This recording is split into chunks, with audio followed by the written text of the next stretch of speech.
a sacrifice seduced for the altar of your vanity.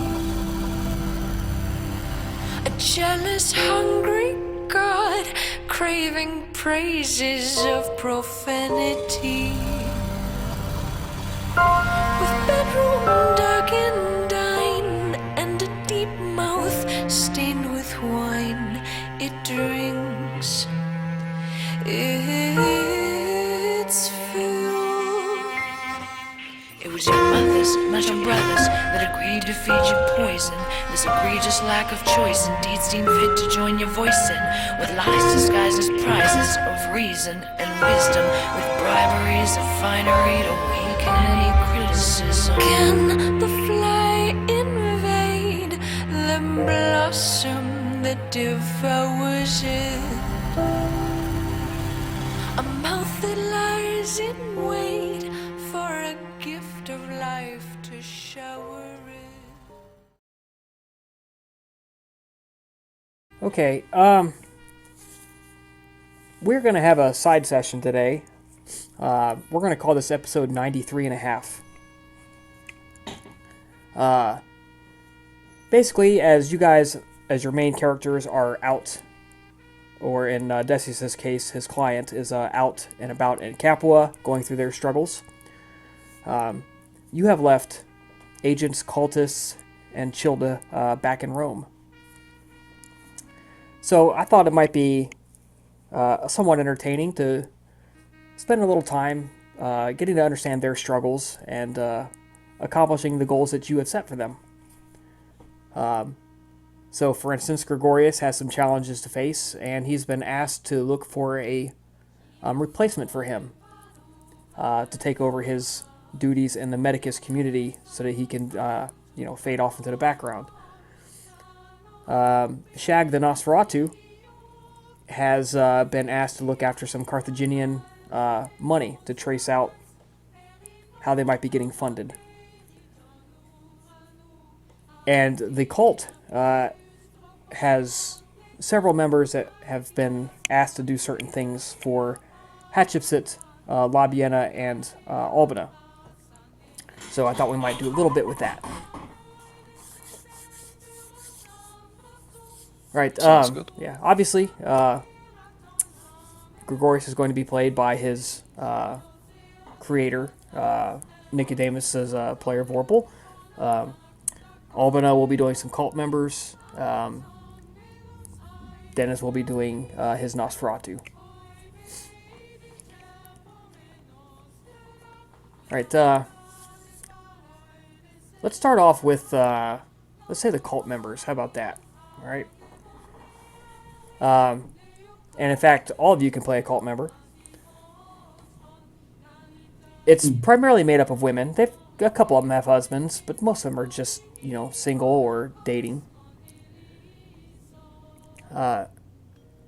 Several of them have, without your real masters, you've got some minders, but without your real masters, it becomes a little difficult to maintain the faith.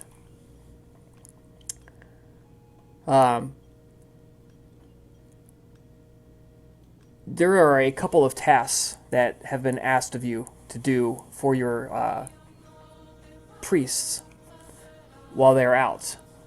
They've been asked to find a malleable, biddable man to replace Tyrannus Pilum. You need a big, strong guard. But one that can be molded to do the bidding of the cult and Labiena. Albina Pallas tasked one of the cult members to find a mentally strong yet corruptible boy. And of course, one is tasked with finding. They're all tasked with preaching and attempting to get more worshippers. So let's start with that. So Albina, you are playing. You are a cult member. Albina has called you into her presence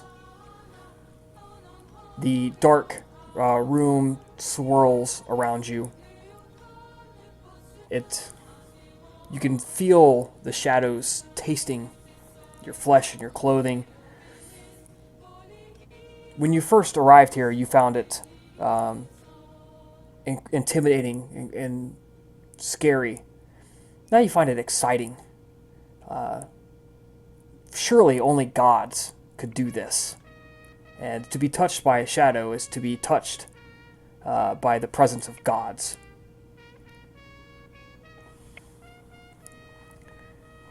She sits cross-legged. There is a bowl of water in front of her on which she seems to be meditating or something. She calls you in. What would you like your cult member's name to be?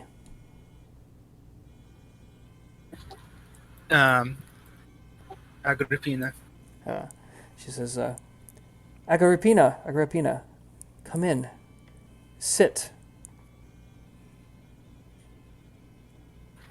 Agrippina does as commanded, walking over to sit in front of the bowl.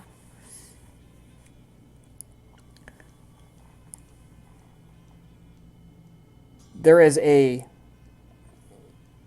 small bowl on top of the floating in the water, and it's a tiny, tiny oil lamp, and it's casting the only light in the room. It lights up Albeda's face from underneath. It intensifies the dark shadows of her eyes. And she captures, Agrippina, your eyes with hers.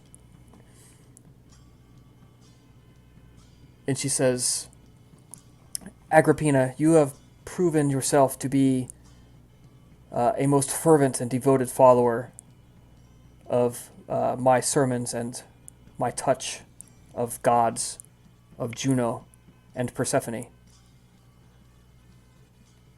I have a task for you that others may not understand. Any purpose that comes from you and the others is a purpose that's given to me by the gods themselves. Whatever it is, I stand ready to bear it.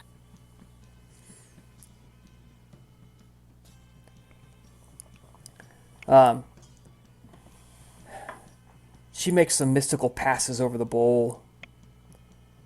And the water swirls, and the light begins to rotate. You can see the flame, where before it had gone straight up, now it dances and flickers in a hypnotic pattern. She says, men are weak. Men are corruptible. They have not the strength of women. They do not know what it is to bear life or to nurture a child within, to give of themselves. Even though the giving hurts and takes away from your own growth. To give until your body is nothing but saggy flesh and bone. But they have uses. My daughter, I need you to find a boy, one that can be molded into the man that we need. He must be of strong willpower, yet he must be teachable, must not be set in his ways.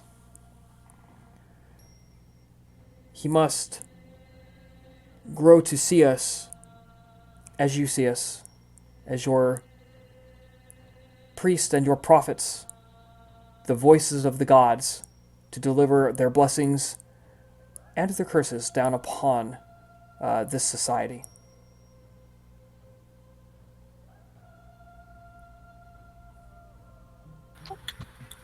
Is there anything specific you'd like for this boy to come from?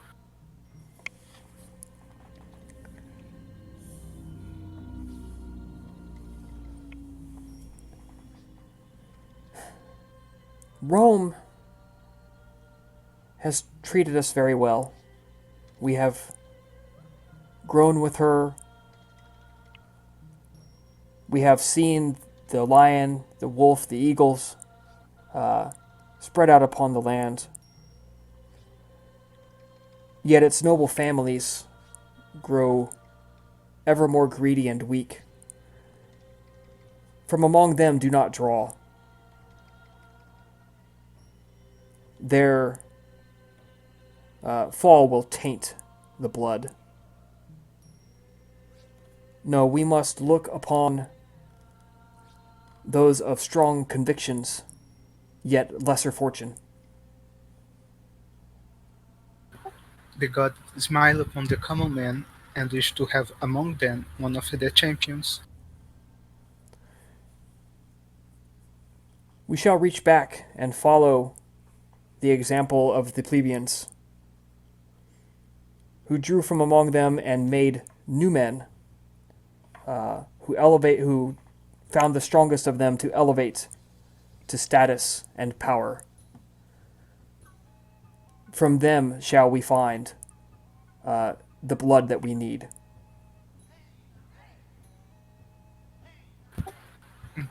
I will bring this new champion to the gods, as you command. I know you will not fail. Now go with my blessing and be fruitful. Agrippina gets down on her knees and she bounces down to her forehead is on the floor for a second before she gets up, and without a word she starts making her way out of the room. Yes. And Albina puts out the lamplight on her way out the door to leave herself in total darkness and go back to her sorceries. And from there we advance some time. Albina has had to leave the city and go about her business, leaving Agrippina and her friends to their tasks. Now, before we begin that, who would like to be between? Let's have Vorpal be the servant of Labiena.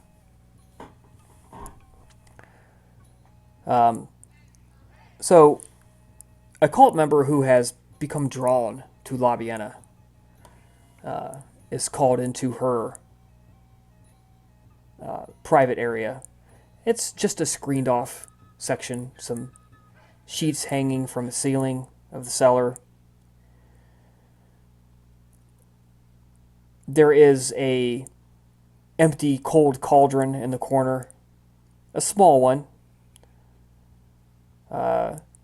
There is no bed, for the dead do not need a bed.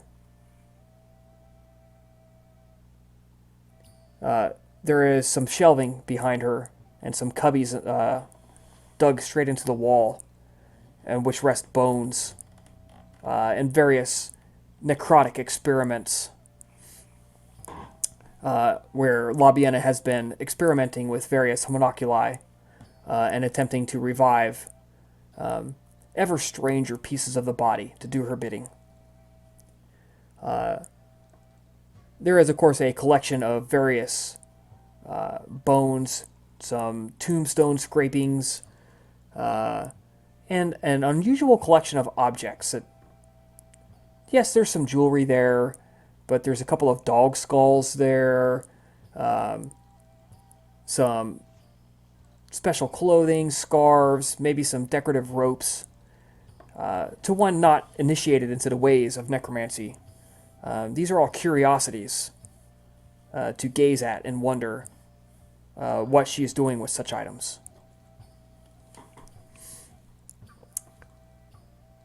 So, what would you like Labiena's cultist to be? What would you like her name to be?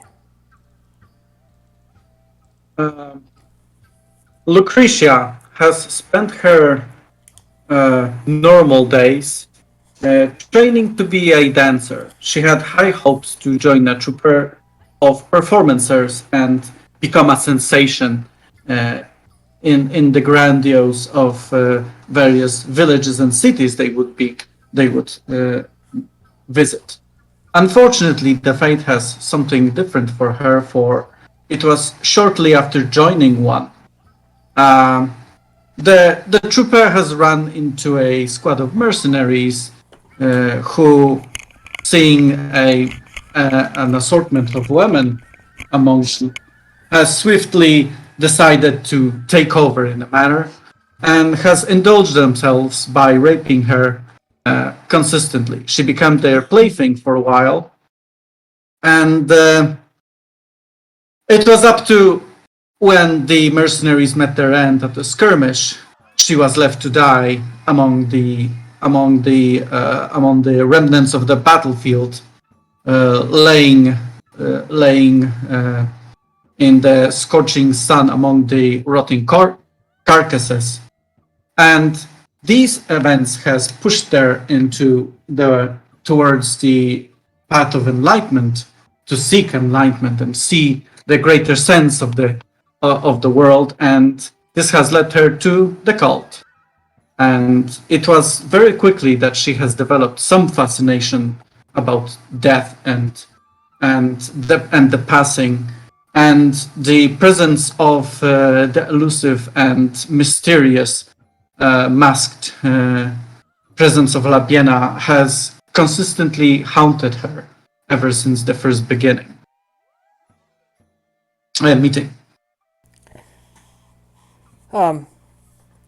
So yes, she calls Lucretia, comes into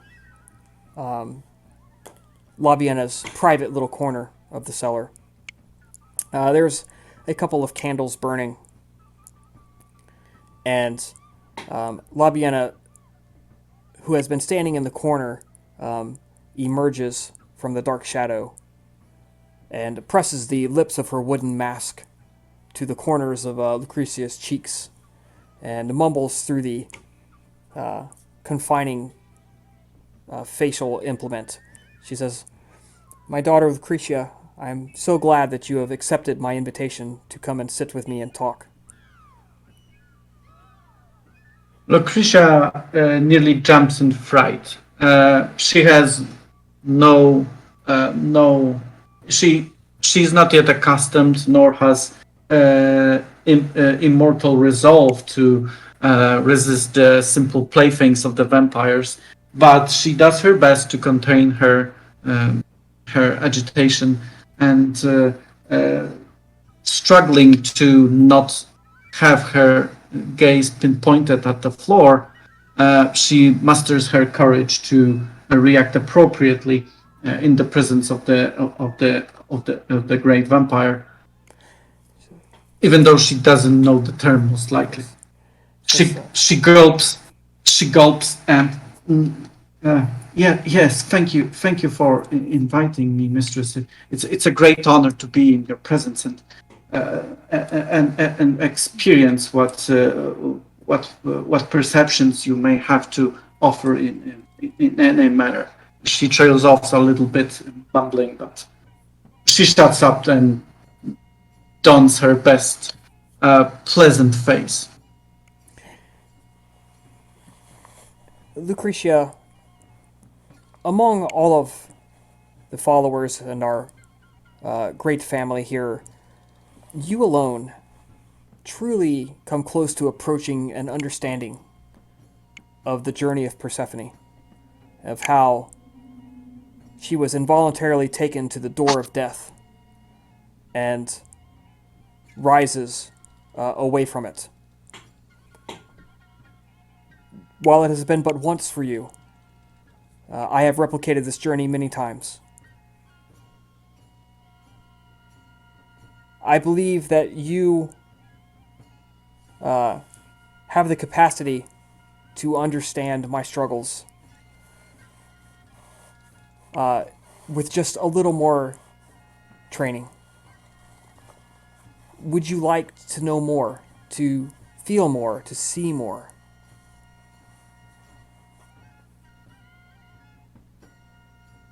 Standing in front of this intimidating but strangely alluring presence, Lucretia has some reflection of a doubt about what exactly is she embarking on. but it's too late for her common sense to push her away, or she's morbidly satisfied away.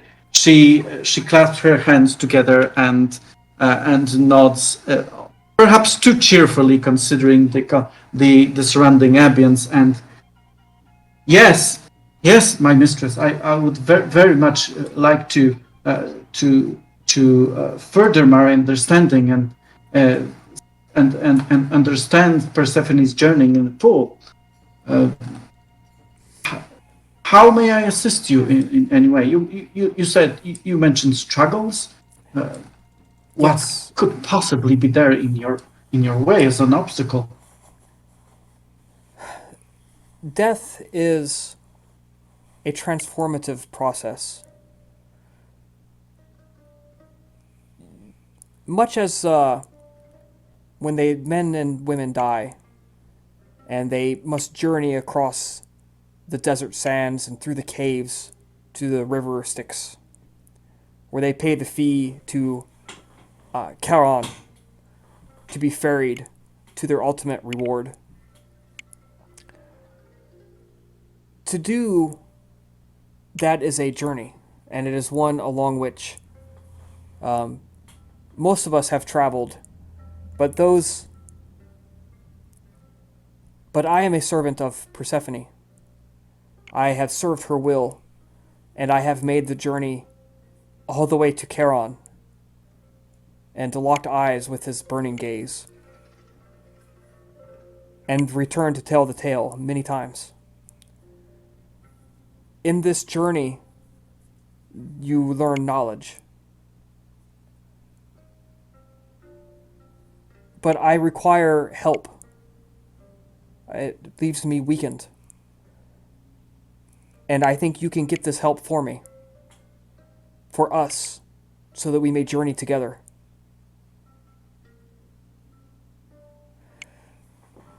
Do you... How can I help? We have need of a strong guardian, a man or a woman, who can wield the pilum and shield with strength and accuracy. They must be of capable of great loyalty and dedication.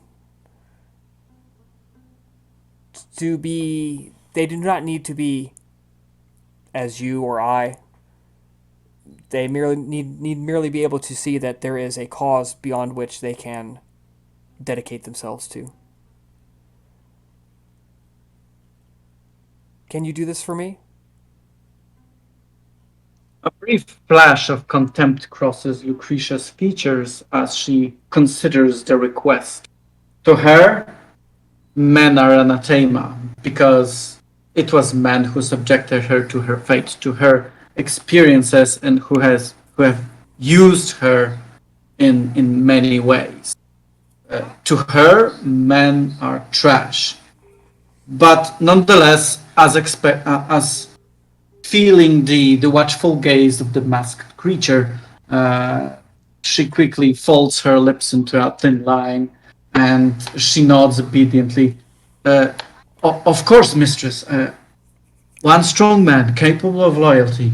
No, no. I believe I know. One strong man or No? woman. Do not limit yourself. Do not limit us. There are women of great mental acuity and strength here that would be put down by the thought of the patriarchy of Rome. Long have we struggled to regain our rights taken by Cato and his horrendous hatred of women being able to so much as wear jewelry out and about. I Lucia, believe that you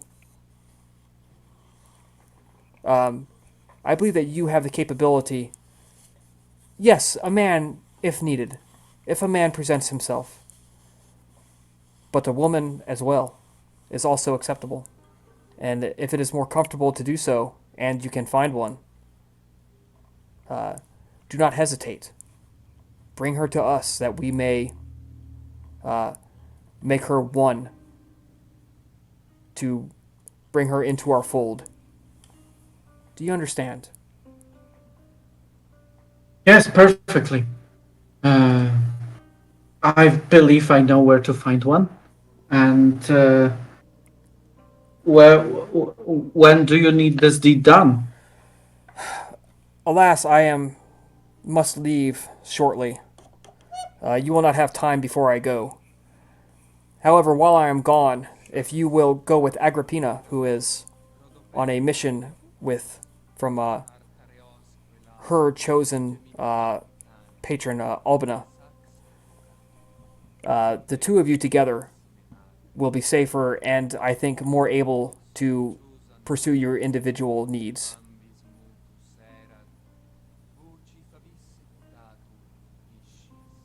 Yes, yes, that's a very wise suggestion, mistress. I'll be sure to get in league with them and so that we may serve the, the calling with greater alacrity and greater convictions. Um, yes, your will be done. Succeed, and there will be more doors that open to you, to your perception, and perhaps, perhaps you will even master such skills that bring you closer to the gods. Oh, I would never presume to aim this high, but your offer is well appreciated, mistress. I am humbled that you would see me as a um, as promising. Good evening, Lucretia, and good hunting.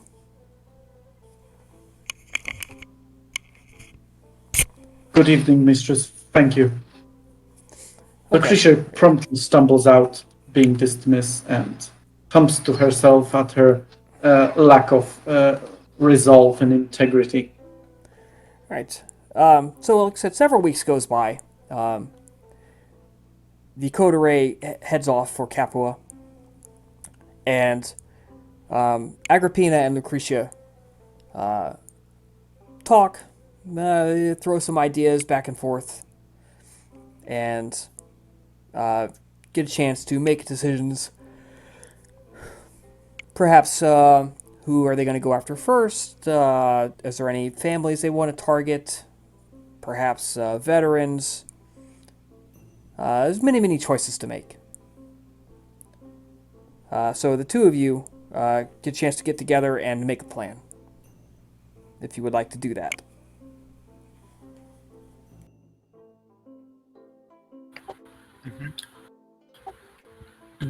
Agrippina, when she is able, she's going to get together with Lucretia. She's going to reveal a bit of what she has been told and what is her task.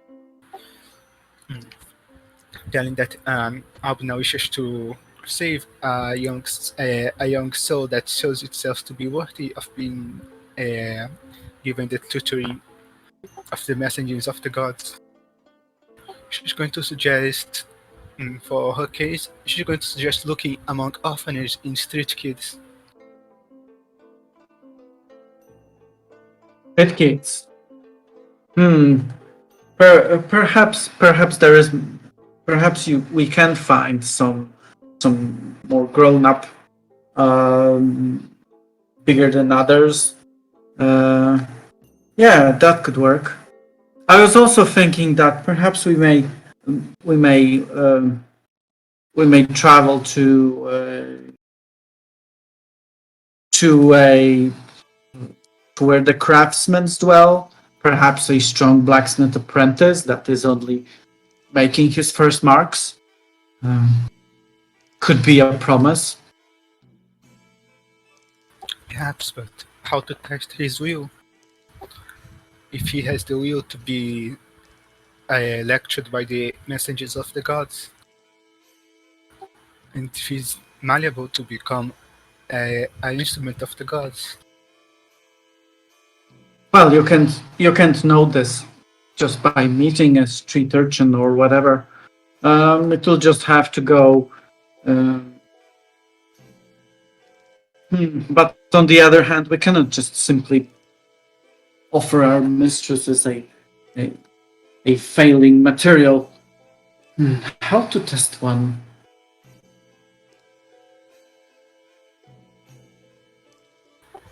Perhaps, perhaps if this to find himself, this black meat apprentice to find himself suddenly having to mm, find a new career, his master has to become unable to maintain teaching him. We could see if he would turn to the gods for salvation, if he would seek to strengthen himself, or if he would seek to turn to something more base. That makes sense. I wager in. I wager they could be a plenty of young, strong boys trying to find employment in the craftsman's uh, business. I'm sure we'd be able to stumble upon one or another near those shops.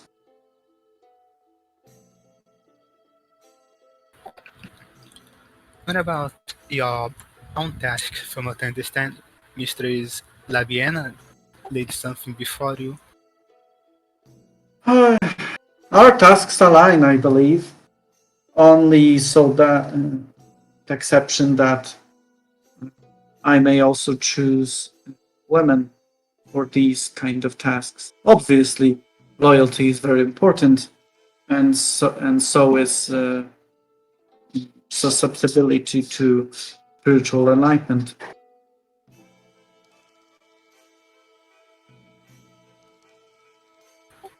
Perhaps there might be some barbarian slaves from the north. I hear that.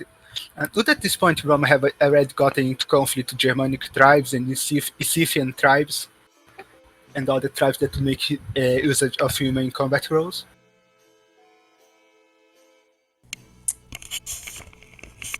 Um, you could certainly venture out and head to those areas where immigrants hang out. Or I think hang out is a bad phrase. I would say more are relegated, where such immigrants are relegated to living would be more applicable there. Perhaps districts inhabited by those from outside of Rome might be the best location for you to find your mark. I'm not certain those animals would welcome our gods. This is very dubious. They might not welcome our gods at first, but they might be made to welcome our helping hand, and through it to welcome our gods. That's fair. Yeah, you're right. You're right. You're right. We could certainly try that.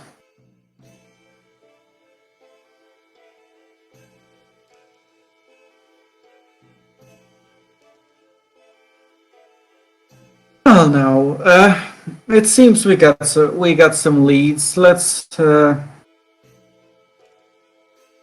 Do we know how safe these areas are that we consider? Do we should we bring any kind of guards from the cult Um, to assist us? bring the guard dog with you. Hatshepsut's war dog that was left behind. Very few people are going to mess with that.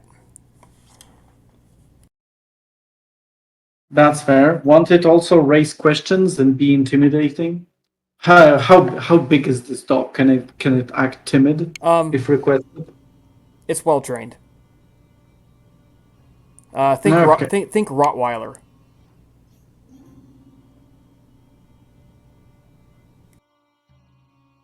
Okay.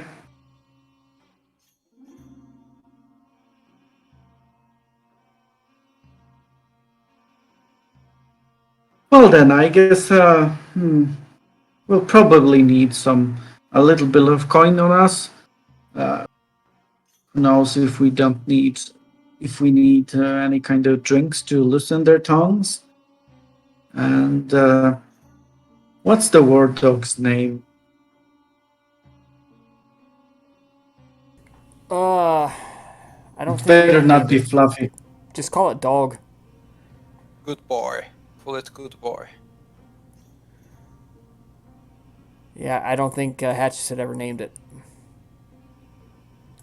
You call it Let's Hound. hope Yeah. dog is not. Let's hope dog is well feasted. Or else it's talking to them will be a really painful task. Let's see. I guess going there near. Actually, if we're trying with the craftsman's quarter area first, like a marketplace or maybe some shops, uh, because maybe it would be best to try hours near closing. Yeah, you guys can start in the some of the craftsman forums, and the craftsman blocks, and work your way around. That's not a problem. Uh, what about those immigrant quarters areas? Would it Mostly be better? outside the city walls. Uh, let's hope we'll get our quarries in the craftsman's areas because traveling outside the walls is just a lot of hassle. You'll see. No hassle is too big to fulfill the will of the gods. Of course.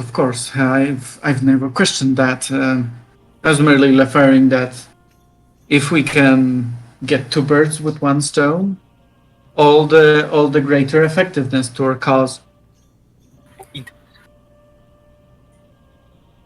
I imagine head off then. Right. So you're headed to the which kind of craft are you looking at? The tanners, smithing, jewelry making. What are you talking here? I'll be looking for... Sorry, go ahead. Uh, Probably something strength related. So, craftsman, swords making, armor making, maybe some. Uh, Masons, bricklayers. yeah. Okay. The masons and the brick makers, we'll put it like that. Brick makers, you're going to find a lot of them in the far north section of the city up here. The smithing stuff, they get a lot of their ore and such brought in via boat and via cart. So they are more or less in this region. So you are going to be closer to the, we're going to call it just plain blacksmithing, which is going to be sword making, armor making, just generic, horseshoes, all that kind of iron working stuff. The masons are another 15 minutes away by walking.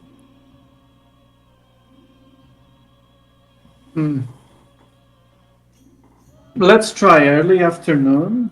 Going there early afternoon.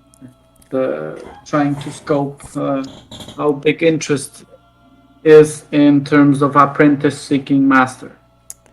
Okay. All right. So you head out just after the worst heat of the day. We're gonna call it the worst heat of the day. Probably kind of peaks around 3 p.m. So it's about 3:30. It's just starting to cool off a little bit. You head off into the streets. It's hot. It's incredibly noisy. You walk through the streets, and even in those areas that are not foreign markets, there's tent stalls set up and people hawking wares, and they try to pull you aside to sell you amulets to deal with sickness and fertility amulets and things like that. Now, the hound walking beside you, a quick glance at his ferocious teeth is more than enough to ward off any unwanted male attention.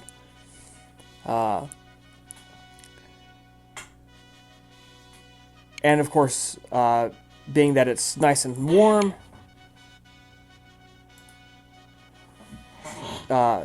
everybody's out and about. The smells of food being sold. You have to pass by the Forumbrarium, and of course the smell of blood and animal offal and flesh hangs heavy in the air. You wend your way through the streets, the literal maze of Rome. Sometimes the streets dip down into the ground. They are covered by actual buildings. You're actually walking under people's living areas. You emerge out into the sunlight once again. Animals and horse carts are forbidden from the streets during the day, so you don't have to worry about that. So you walk and you talk. Eventually, after about half an hour or so, two sweaty, thirsty women arrive to the blacksmith's area. There's smoke hangs over the buildings.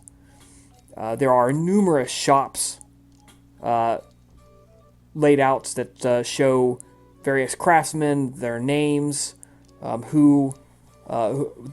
this is the hammer shop, home of the smithy of so and so. Proudly making hammers for 3 generations. Stuff like that all over the buildings. Of course, there's kids running around. There's always children running around. The working hours, as such, for Romans are typically in the mornings. After lunch, most places go ready to shut down for personal business. So it's very crowded. Some of the shops are still open because there's money to be made and orders to fulfill for the government with the upcoming war that people believe is happening. So you better believe some of them are still working.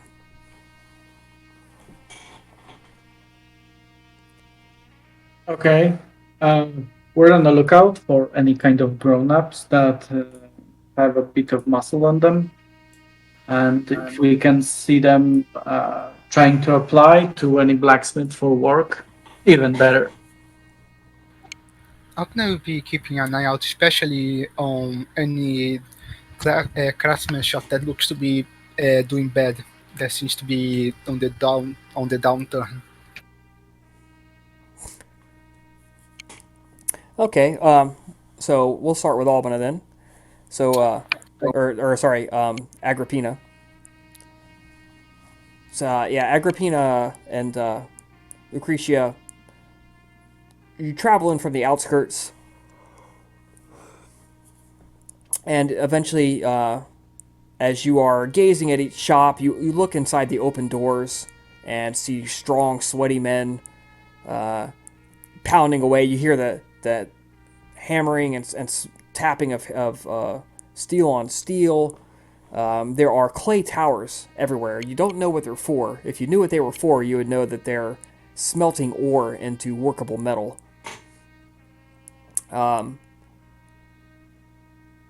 So the heat of fires just heats these buildings up.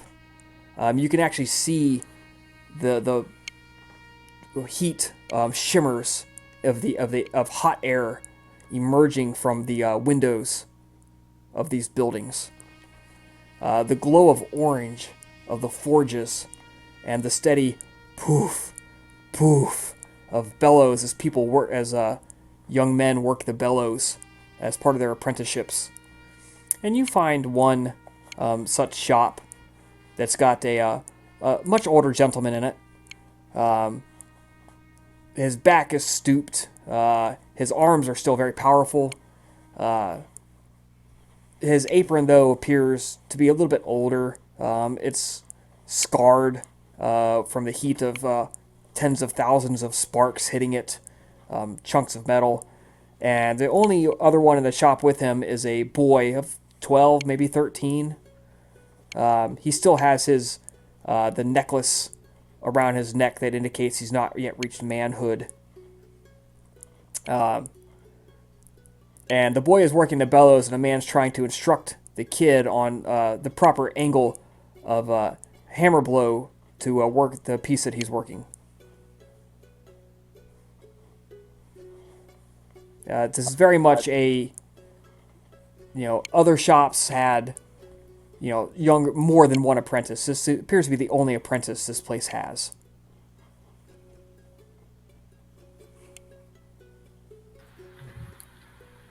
Agrippina, you wanted to... Don't take a while to get used to the other name. Agrippina, you entered the shop, trying to make herself seen by the master of the store.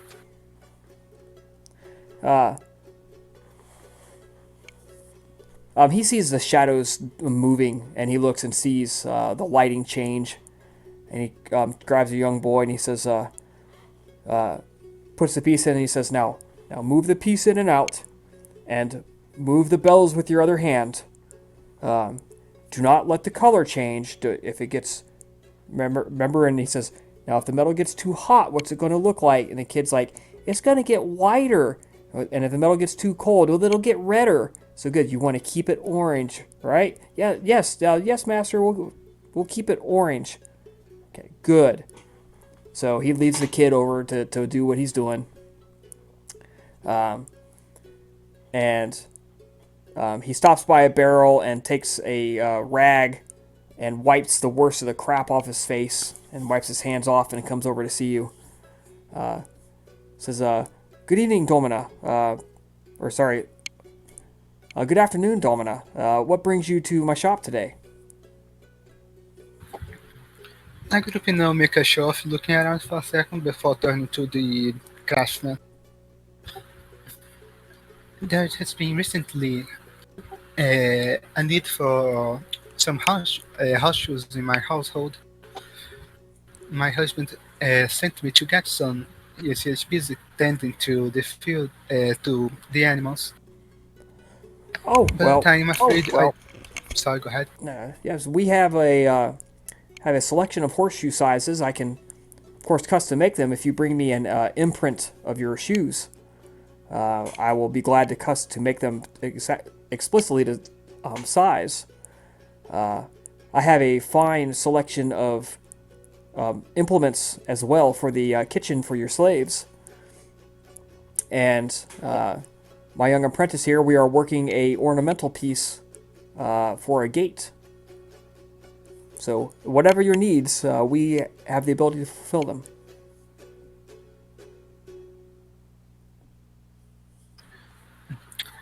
How long this work normally take? This is my first time shopping for such things, you see.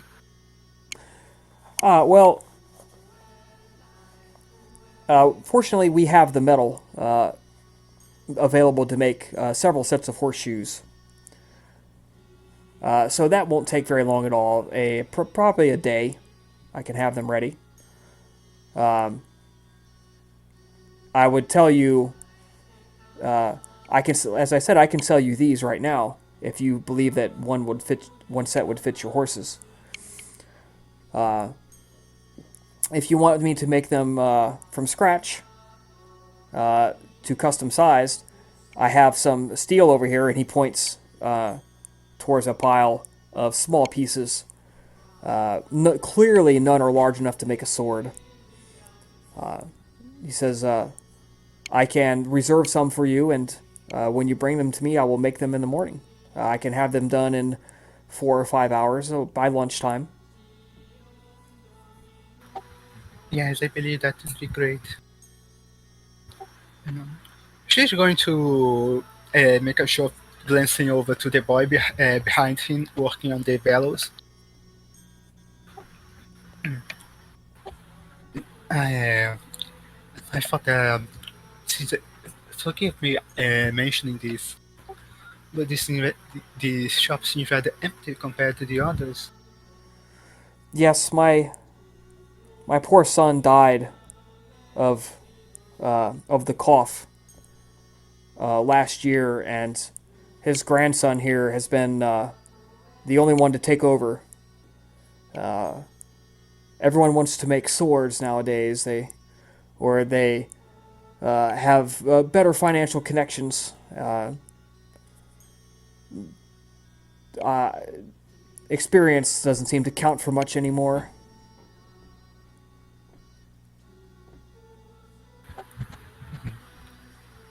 These are tough times. Some might be feeling the ladders, the what's the word, the barns, while others struggle to make ends meet. Yes. Yes, he goes over. Excuse me for a moment. Comes back, he takes a look at what the boy's doing, and he smacks the kid and he says, "You need more air. Quit slacking off. Pump that air in there." You can see the kid's getting tired because he's working this bellows up straight up and trying to pull it straight down, and his shoulders muscles aren't really up to the task. Yeah, he smacks the kid aside the head. You got to work harder. You gotta keep at this. I, don't fail your father. He's looking down on you from the afterlife, and he knows that you're going to let us fail. The kid looks like he's about to cry. He's got the little quivering lip. Yeah, now keep working.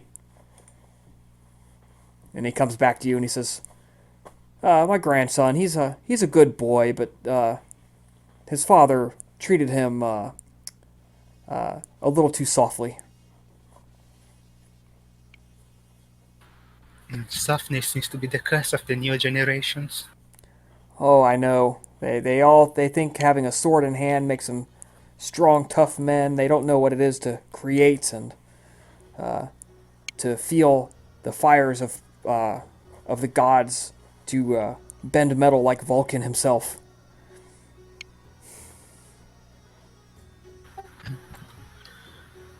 Uh, she's going to give a nod at it. Uh, the pious words of the man.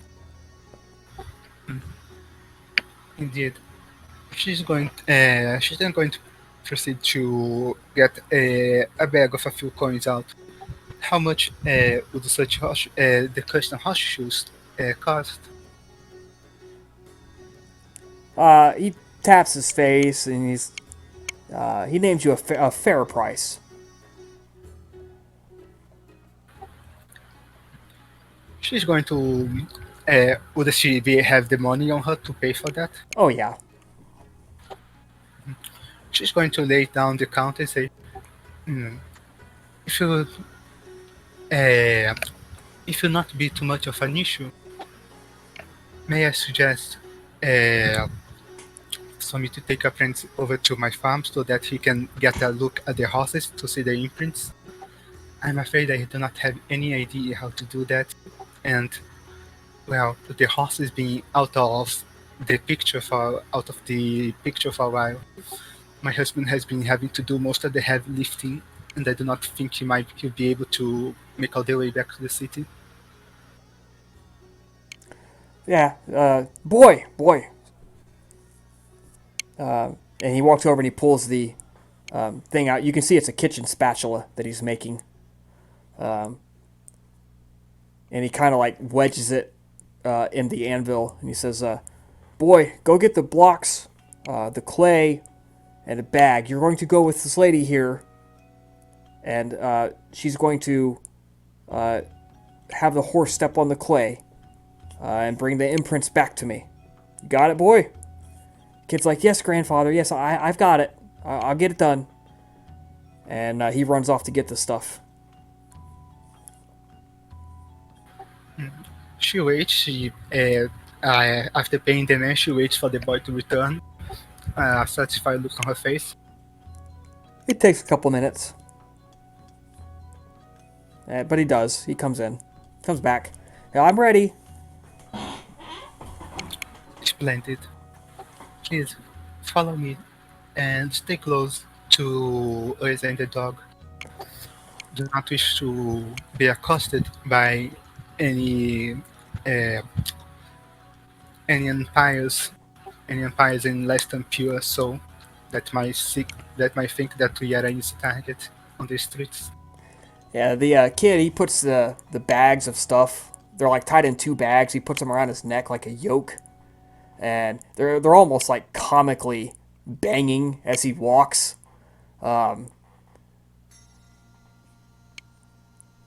He like walks and stumbles behind you. You guys have a pleasant conversation as you walk. So Lucretia is as Agrippina seems to have possibly selected somebody to kidnap for Albina to brainwash. What is Lucretia doing?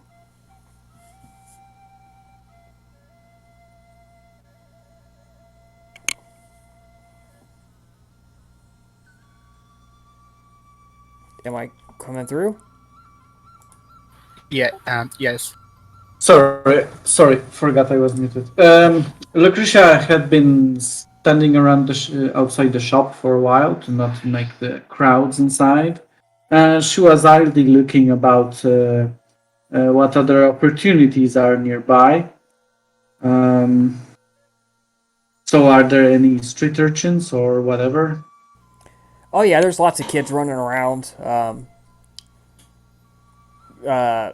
Men who are there's street kids running around. There's men walking, gazing into the shops with something like nostalgia. Sort of, I guess, window shopping would be the words I'm looking for here. Clearly, they have no intention to spend money, but they're just kind of walking and like reminiscing.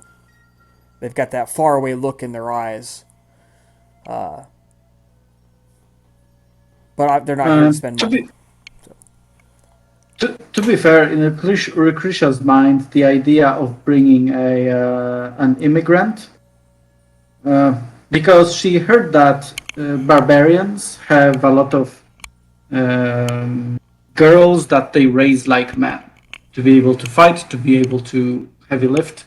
Maybe some kind of prospect can be found in there, like a strong girl that can be molded to the cult service, but the immigrant quarters are outside the city.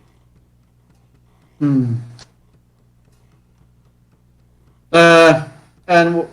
what about the street urchins? Are there any like small gangs or whatever playing around? Yeah, there's little groups of kids. There's a group of kids that are gathered around torturing a stray animal. There's kids that are pretend, sword fighting with sticks. If you're really stealthy and you want to look down an alley or two, there's kids getting into fights. And that's not to say there aren't grown-ups doing the same. But since you were specifically looking for kids, it's just, kids have a habit of thinking that because they're below the sight line of an adult, that they're out of sight of an adult. And for a lot of times, they're right. They feel like they are rightly ignored. But you are keeping a careful eye on the sneaking behaviors, and you're seeing the kids punching each other in the shoulders and stuff when they think people aren't looking, that kind of stuff. Let's. Lucretia would try and get get a sense of one group or another. Maybe you sneak into some alleyways. Her little frame and her ability to um, that kept her alive during her tenure with the mercenaries would surely come in handy while trying to remain unseen. She would try and look for some roving bands of kids and preferably see if she can spot any kind of um, more masculine girls, perhaps. All right. Roll me 4 dice to sneak up on a group of kids.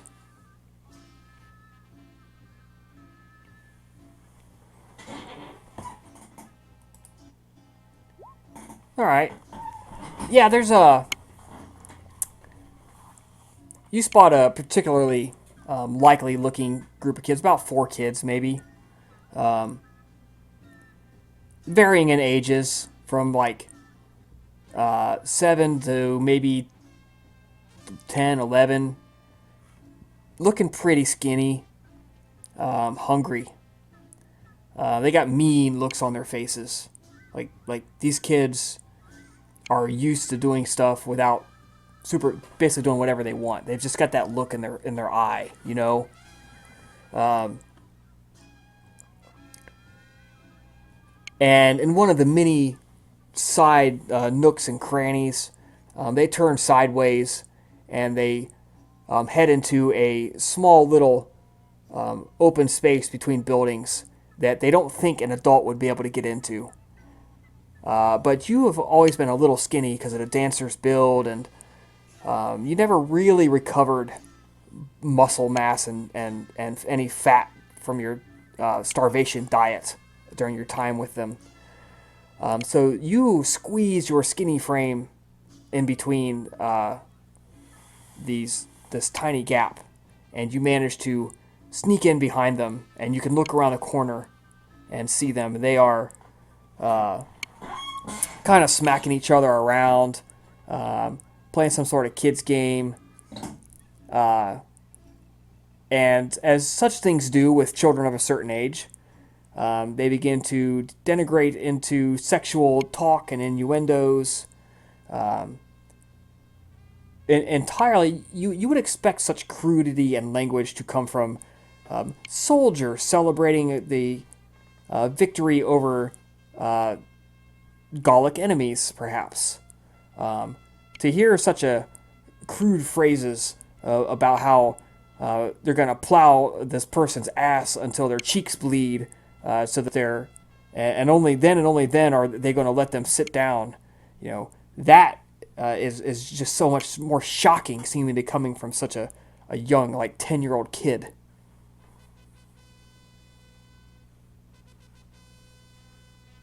I'd like you to roll me 3 dice as you are observing the children and their speech patterns. Let's see if there is perhaps a female among them, because the clothing is fairly similar. I assume it's going to be 5 dice because it's related Yeah. to some social perceptions. Sure. Okay. Yep.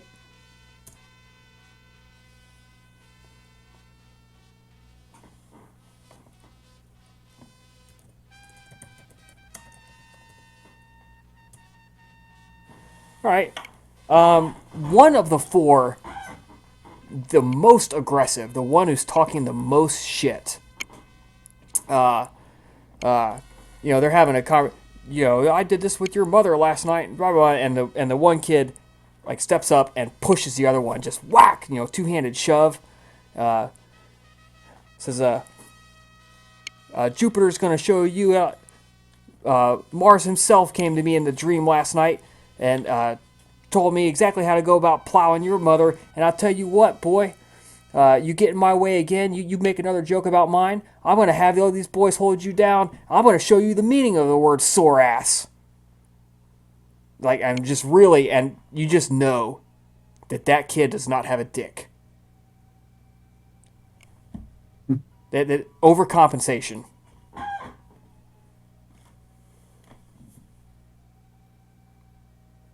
It looks like a boy talks a little bit like a boy, but as a woman and as a athlete, just the way the hips stand, the way they're beginning to develop, the eyes, the hands, the attitude, everything just screams, that's a girl running with a bunch of bad boys. Does it seem like they treat her in the way that they don't know that she's a girl? Yeah, they. She's right at the moment. She's one of the guys. None of them are going through puberty yet, so they don't appreciate Okay, her. it's kind of Yeah, they don't see the difference on maybe on camaraderie level. right, exactly. Okay. Hmm.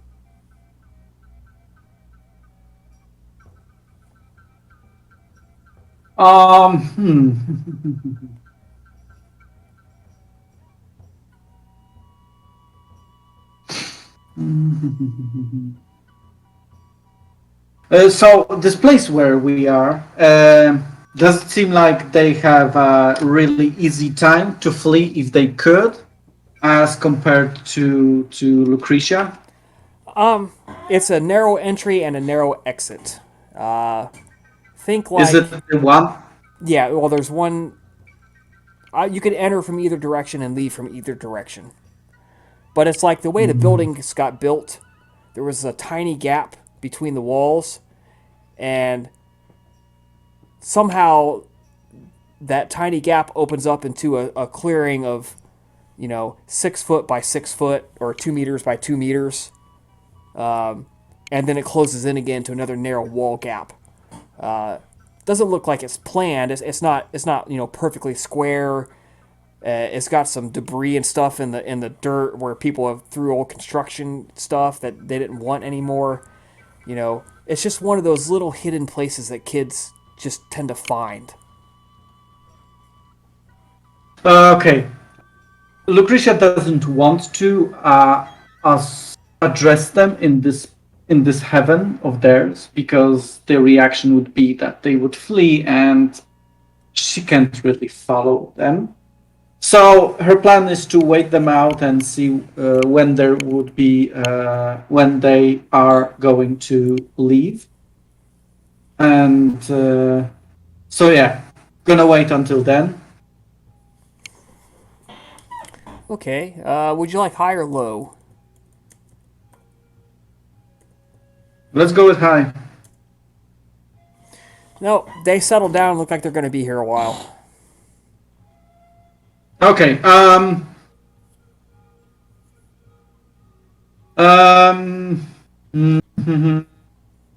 Uh, have they dumped down on their activities? Do they seem to be in a more Yeah. relaxed mood? Yeah, they sit down. They're starting to do the swapping stories and talking about, well, what would you do if Godzilla came down out of the clouds right now? The kids telling each other stories, that kind of stuff.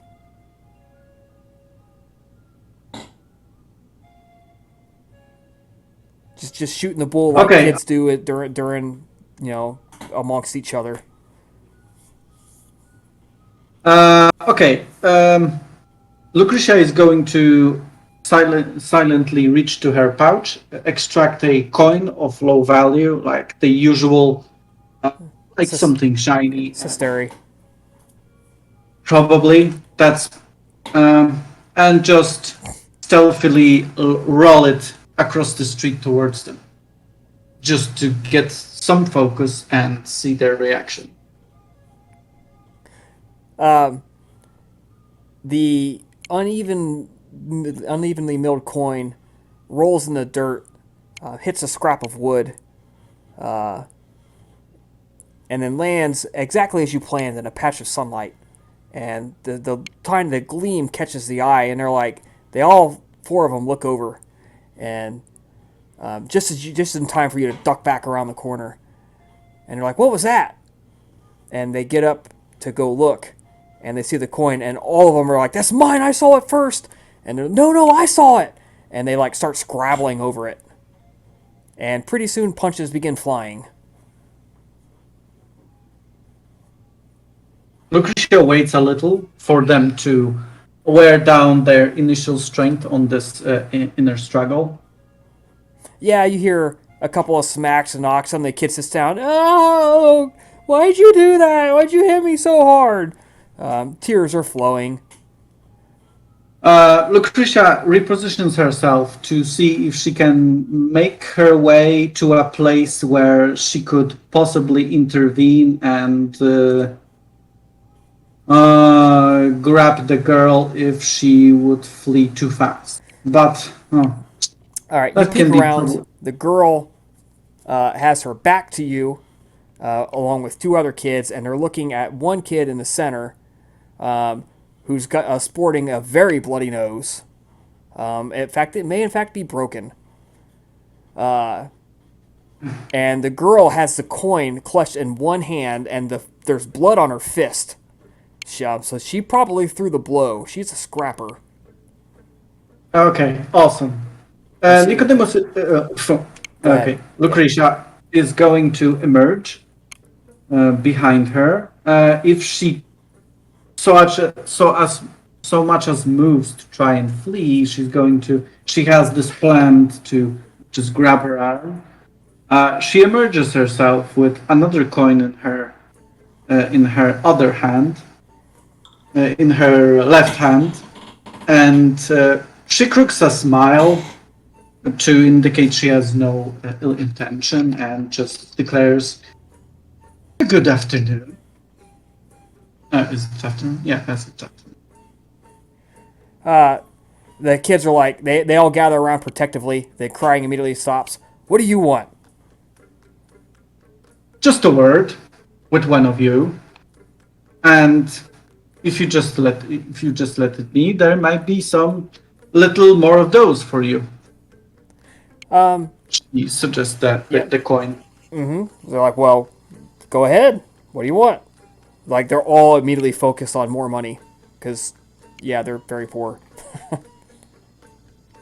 You there, you there. Lucretia nearly bites herself to not say girl. Maybe it's not right for the social dynamic just yet. But she indicates that the girl that clutches the coin, and she asks, "What is your name?" The kid looks around, clearly preparing to lie to you. I guess I gotta look something up here. Go away.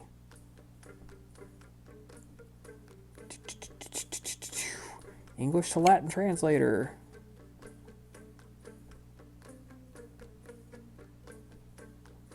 That's too generic.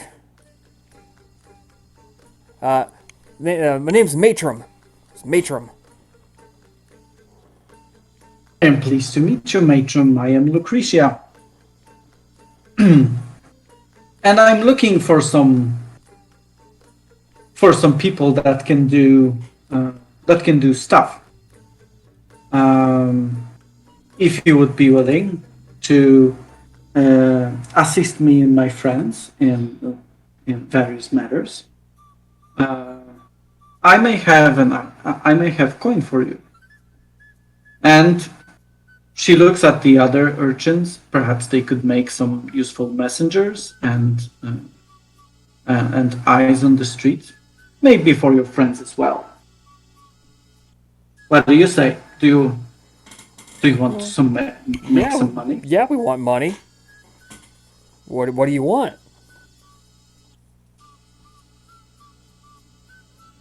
Oh, it's fairly easy. I serve a certain religious group that is looking to expand, and your little group, and especially you, she locks eyes with her prey, have caught my peak. We're looking for some young people that know the streets and know how to use their surroundings. You seem like an energetic bunch, and your energy can be spent more better than just trolloping, than just tumbling around the streets.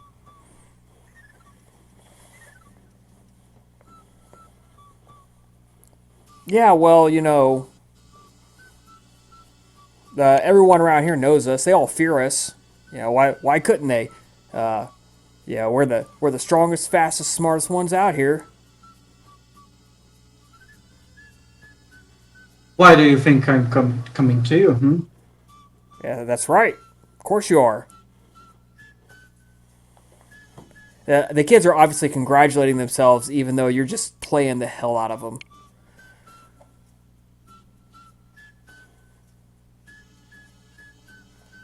Clearly, they honestly have no idea what you're talking about either.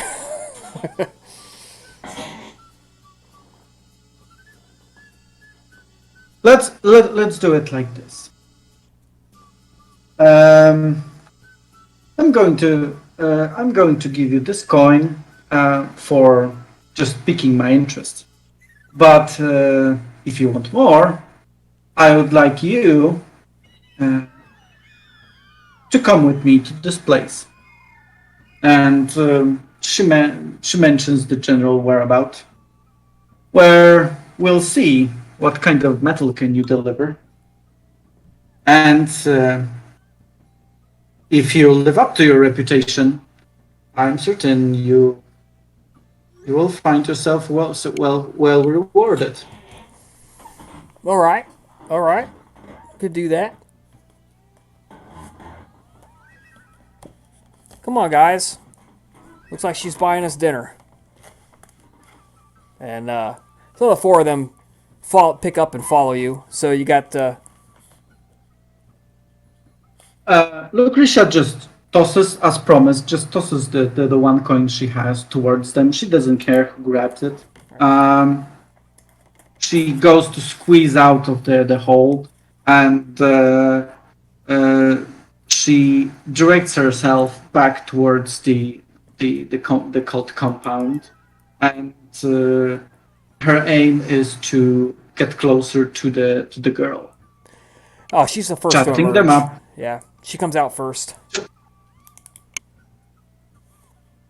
Chatting them up, her especially, like, that's some nice hideouts you had. Oh, don't worry, I won't tell anyone. It's just been accident that I've managed to get in there. It was well hidden. So what have you been up to recently? The craftsman's areas can be quite boring. Just whatever it takes. Running errands, fetching wood or coal. Uh, How was that paying out for you? I'm hearing everybody wants swords left and right. There might be very precise shipments, and do you get a lot of money out of this? A lot of tasks done? enough so far. What about you? How do you get money? Well, I serve the right people and the right cause. They never leave me around starving or wondering what I'm going to have tomorrow for supper, for breakfast. Um, at the same time, I get to enjoy a little bit of freedom to decide. Um, So is this going to oh, be like those those Vestals, that Hestia people who make you sing hymns and stuff for food? nothing that boring. I mean, it's kind of similar because religious matters, uh, but they're quite dull. But our our our group is more on the more people-like one, right? You get it, right? Like you get those like you get those temple priests and their Vestal versions. They seem to go to be sometimes very aloof and very detached from people. It's easier to preach of virtue while being away from the streets, right? No one knows your plight. Yeah, they got nice fat cheeks and soft, weak arms. That's for sure. The word is pompous.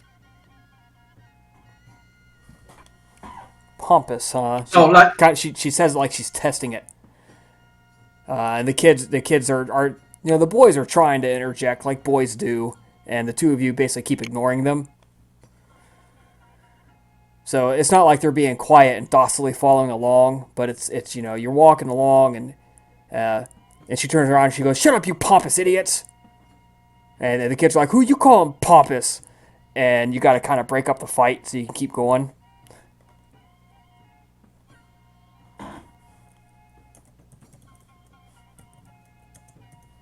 my that's very fierce. You're going to be very helpful indeed.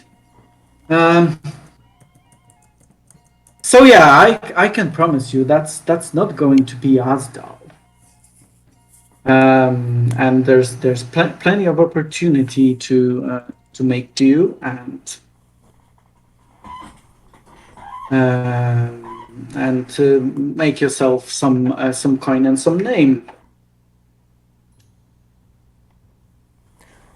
All right. How does it sound? Like having a stable employee sounds like much better than wondering who you're going to address next, right? Um, and the two of you stop by a food stand, and uh, the kids all get some food, and from the way they quickly stuff their mouths, it tells you much more than anything their words could have said. That the fact they are like in like 3 bites, gobbling all the food down.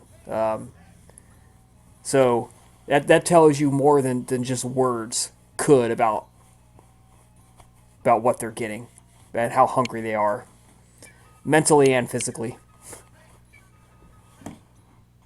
Lucretia nods to herself. She's not buying them food. By her reasoning, she already paid them for a little bit of service, and they probably spent all that money to get food, right? Yeah, one coin would have probably bought food for all 4 of the kids. No, So, that's fair. So all right. they got one more. So Agrippina, what's your plan for the boy? Are you gonna basically kidnap him? She's going to be walking around the king of the city for a while. She's going to be trying to get his attention, asking about his father, asking about his work on the blacksmith, asking about his mother, trying to keep his attention distracted from where they are going as she walks around the city. Yeah. So Trying, the two of you adults with the dog and Lucretia's got a gaggle of kids she's trying to keep distracted, and you've got this kid you're trying to keep distracted. The boy, he babbles to you that his father died a couple of years ago. He was killed in the street by a gang or another politician, and his grandfather hasn't said it, but he really thinks it was a rival, Smith, who was trying to steal his dad's business. So he's determined to do his best to keep his grandfather, his legacy alive, and to honor his father's spirit. But he's not very good at it.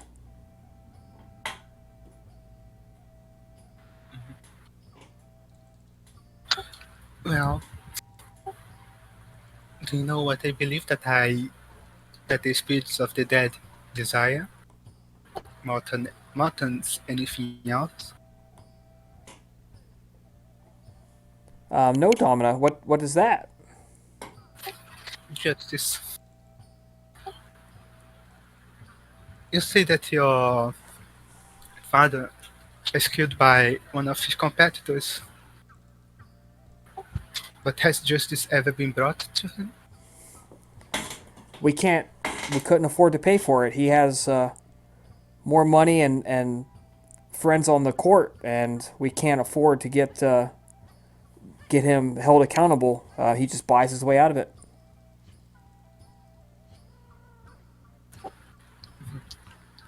Justice is not a monolith thing, something that is available can be dispersed by a single hand, that of the Senate, that of the courts. Justice is a gift from the gods to all of us, and that all of us can disperse as we see fit.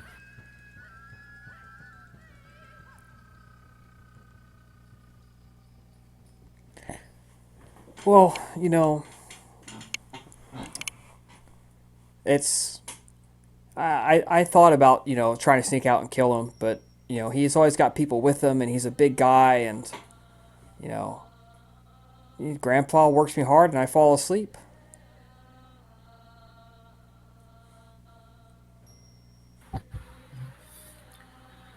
Have you ever made preparations to carry out such a plan?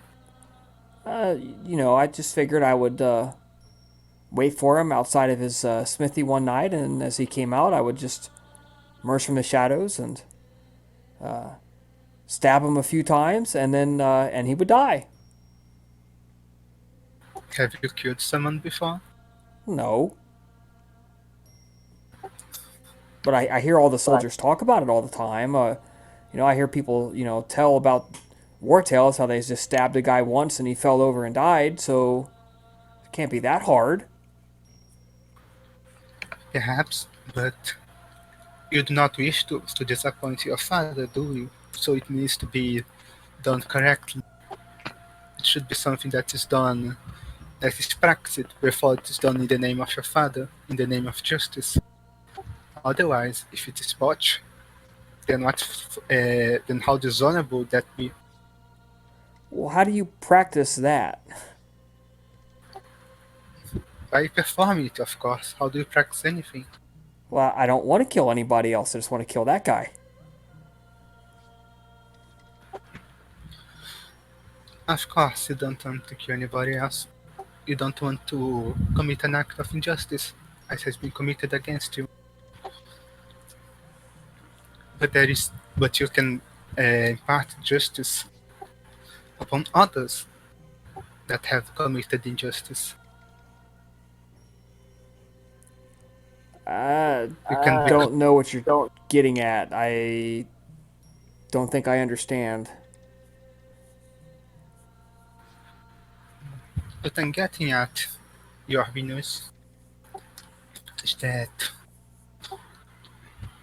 I could bring you to some friends of mine that would help you, that would guide you, that would ensure that you could bring justice to those that have harmed your father, that would ensure that the legacy of your father would not be a legacy tainted by inaction, not be a legacy tainted uh, by the trickery of his enemies, by the deceit of his enemies that abuse a beautiful city, that abuse the justice and law given by the gods. I mean, that sounds great, but even I know nothing in this world's free. If they have this power, why didn't they intervene already? And what's it going to Because cost me?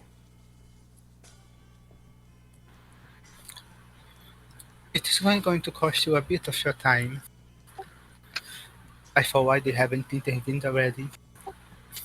Because the gods, they give us the power to exact justice, yes, but it does not mean that we have the reach to exact the justice, that we have the right to do so. Sometimes we need to expand our reach, we need to bring more people to be enlightened upon the the rights that they have to seek that justice. And I'd like to bring you your opinions. I mean, Because then sounds great, but we got to get to your horses, and then I have to get back, and maybe in a little bit of time, that the next holiday, perhaps, that'd be great. of course, if you, then going to look around and she's going to notice, she's going to put out an action as if she was lost. She just now realized that she had been wandering around and she suddenly realized that she does not know where she is.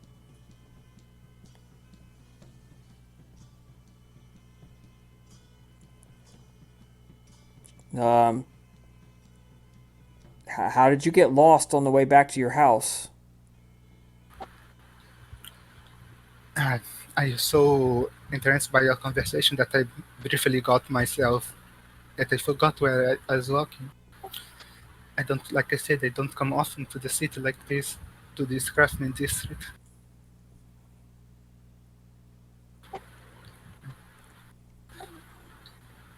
Perhaps, hmm, perhaps if we were to just follow the walls, we'll find the exit. I don't think that's a good idea.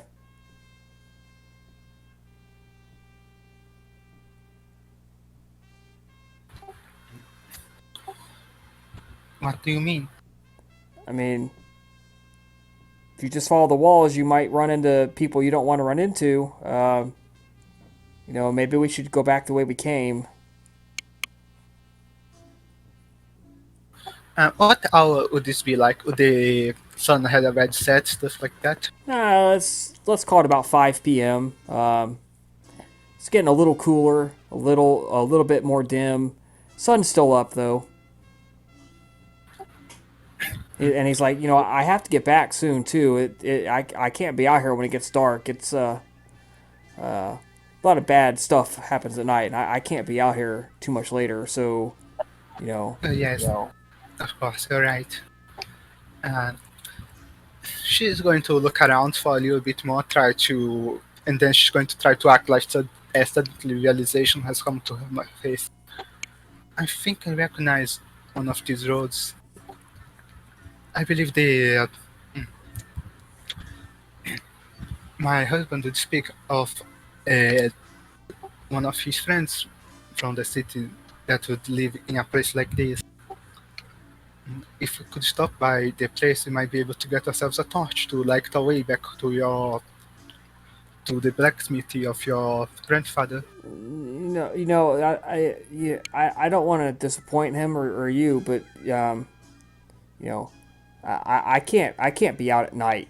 Um, that's when the worst of the thieving happens and the knives come out, and uh, you know, grandfather told me that I shouldn't be out at night. So, like, if it's gonna be a long time before I can get back, maybe you should send a servant, tomorrow morning, and to fetch me, and I can come and get the horse imprints, because you know I don't know that that's such a great idea, uh, and unless you want me to spend the night at your house. Oh, I would not mind. We have a few spare rooms for guests. Could take one of them,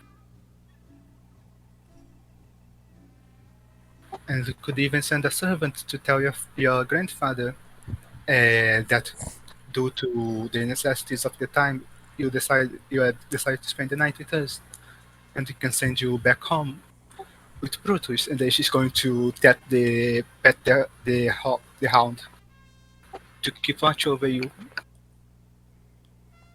Okay, we can do that. But still, let's get to your house, because I don't want to be wandering the streets, very much later. She's going to guide him over to the coat. All right. So you guys head back to the cult then. Yes. All right. And now you just have to keep him there. But we will assume that both you and Lucretia, continuously devise ways to keep them there. You have stashes of drugs to drug them. You could simply lock them in cells and keep watch, make sure they don't leave. But you have returned with potential recruits.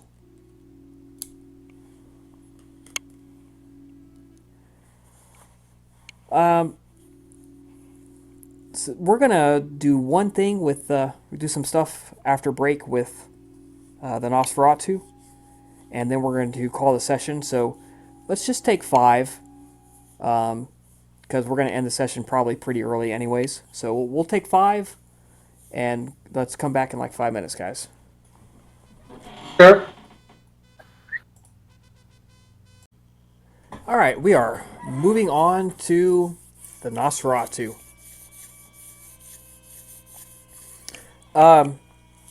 So Dennis, you're playing Shag. He of the tall, wide frame and extremely hairy face and body.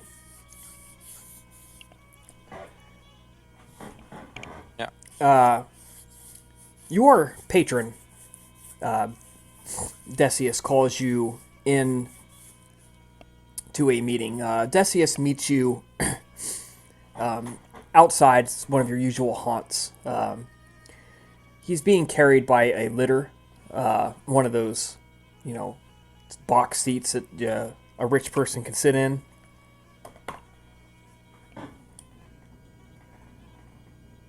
Okay. And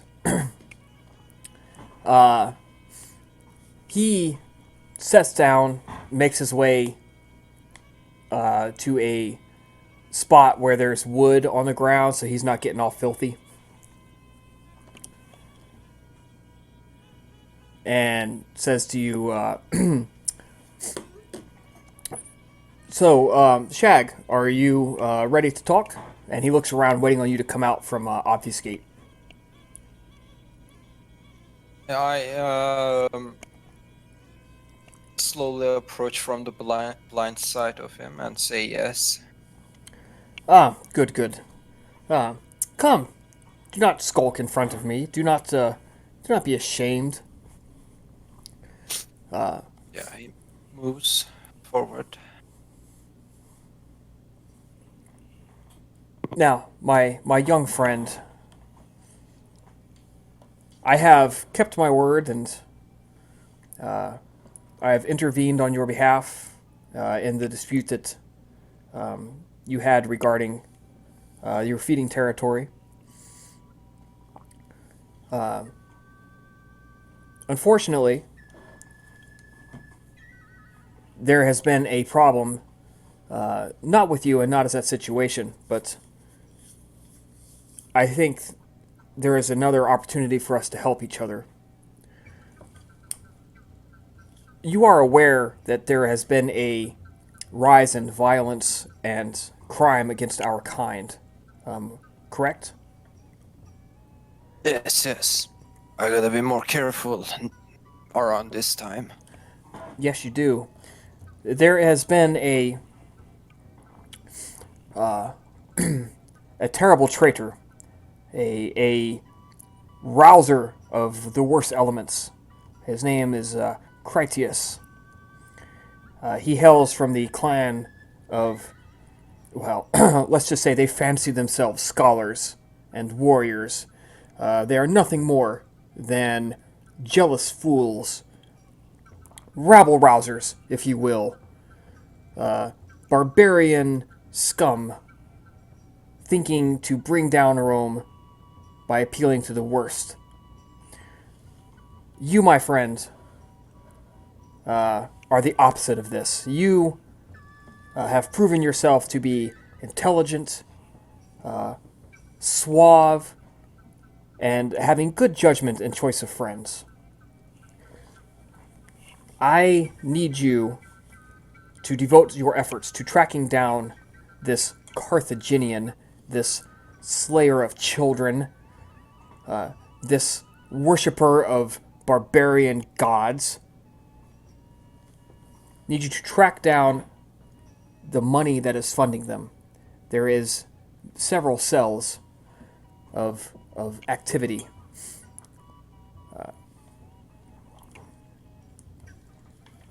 I trust in your investigative ability to take it from there. Shake my head. I say, where are these cells? I don't know. We need to find them. But I can give you a starting point. This good. The Carthaginians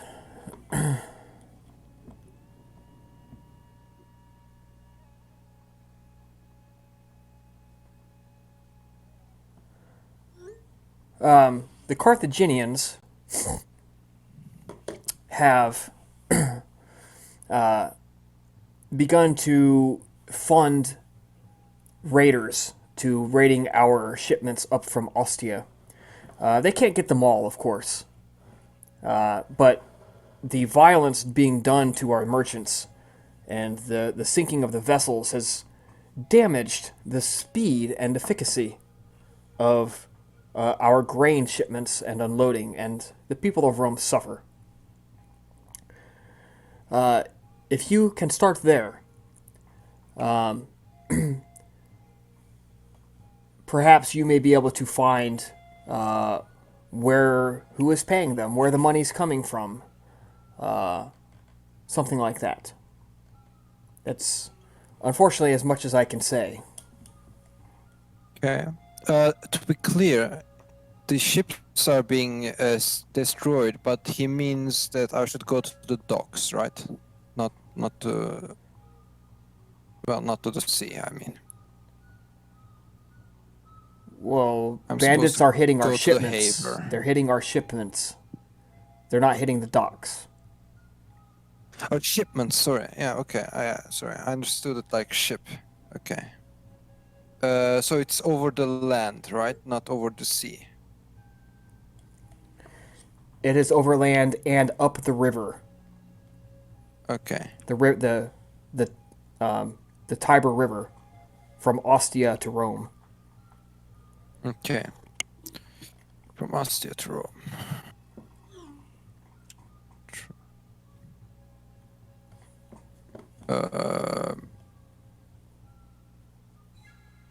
Okay. And he's telling me that I should go investigate the raiders or the merchants, like talk with... Nah, I cannot talk with them. He probably means the raiders, I assume. Yeah, you're a Nosferatu. You figure it out. That's basically what he said. Okay. In that case, let's go to this area between Ostia to Rome, where the shipments are being attacked. Okay. So you are. You're just gonna leave the city. That's okay. I'm gonna go walk the river. Is what you're saying. Well, maybe I should do some preparations before I do that. But I'm not sure what I can do, really. I could send a bird to scout, just have a brief idea of what to expect. Okay.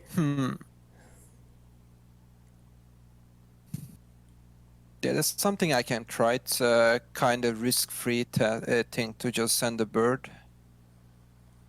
It won't be like too much information, but it definitely will be something. Well, summon yourself a bird then.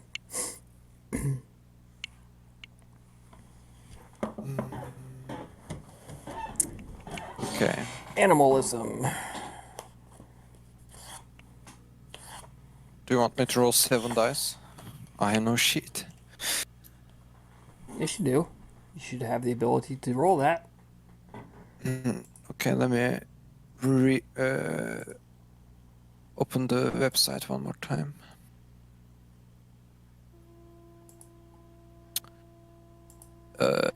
No, you did not give me the permission yet. Okay, well, hang on a second. Can be edited and controlled by do. Done. There you go. That should do it for you. Okay. Yeah, it's loading up.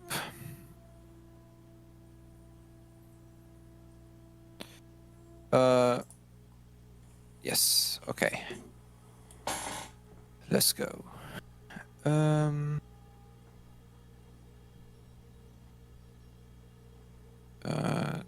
Primary, yeah. Okay, animalism roll. Summoning. I think summoning is charisma, so... Call the Wild is going to be charisma plus survival. Yeah. Let's summon let's summon a bird with decent memory. What is the word for it? A hunter bird with a decent memory. Seagull or a... Well, seagull is kind of a hunter. An owl would do. Probably a seagull. There's a ton of them around here. Okay. I think that's 2 success. Yeah, that's good.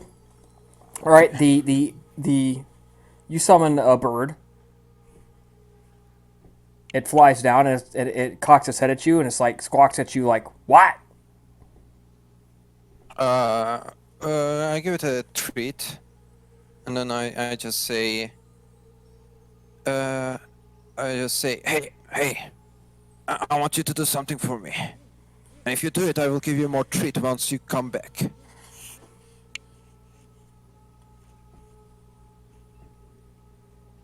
I want you to go. I need to open my notes again. I want you to go to...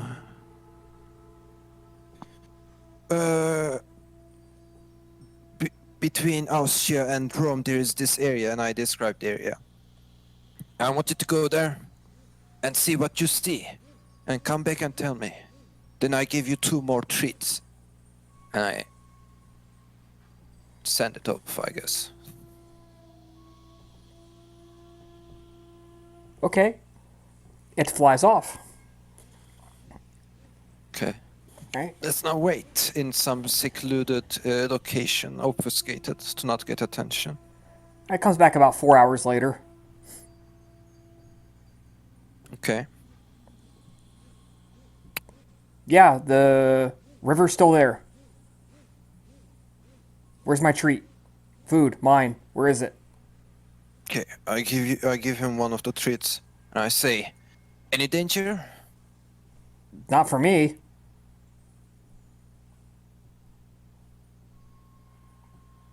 Any human? Many.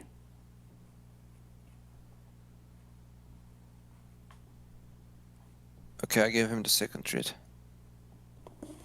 Okay, go away. Ed gobbles it up, then flies off. Okay, that was one thing.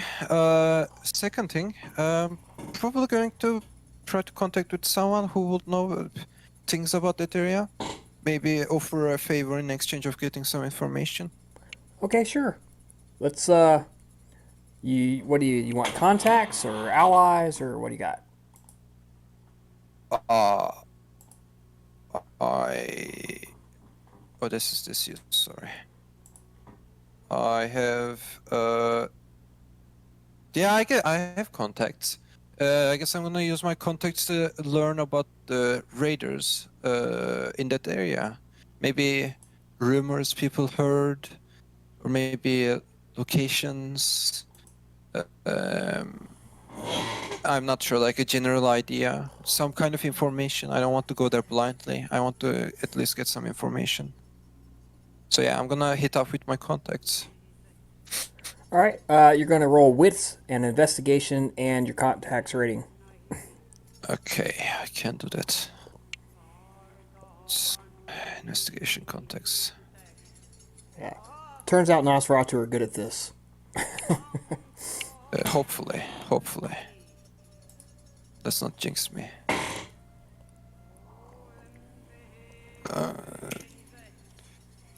Yeah, it's difficulty 6, but you need 3 successes to get something more than vaguely useful. Oh, fuck. Can I roll again with extra difficulty? Yeah, sure. Diff 7. Okay, thank you.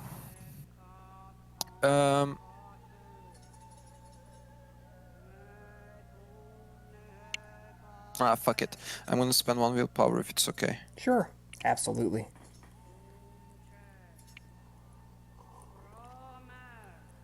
One, two.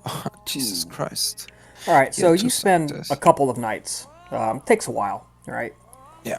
Right? Yeah. There's no cell phones. You have to go physically talk to people, track them down, convince them to talk to you. All right, so you go, you rattle, literally rattle some bushes in some cases. You're talking to some of your friends, your buddies, leaning around corners. You end up on the docks and talking, and you've got yourself somewhat sort of disguised with some raggedy old clothes, and this only works because it's really dark and really poor light, and the guys are pretty drunk. Right, Yeah. so you find a contact of yours, a guy who, on the docks, and he's blind, stinking drunk at the moment, and he's so drunk he can't even pick up a prostitute right now. That's how drunk he is, and he's like, "Oh, it's Shag, buddy. I haven't seen you in a while."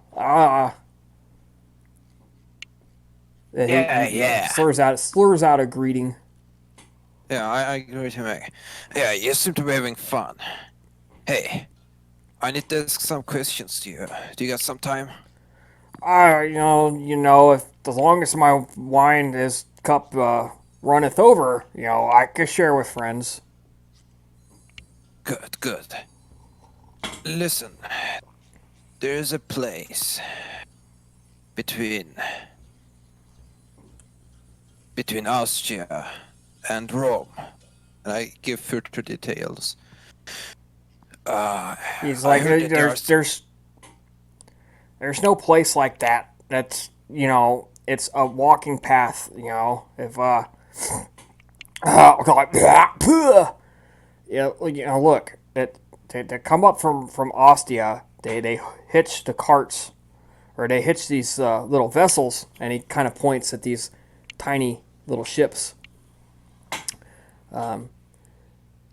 They hitch them to big mules and horses, and the men row, and they drag them up, because the water, it flows from Rome that way to the sea. It doesn't flow from the sea to Rome. And he belches. Oh God.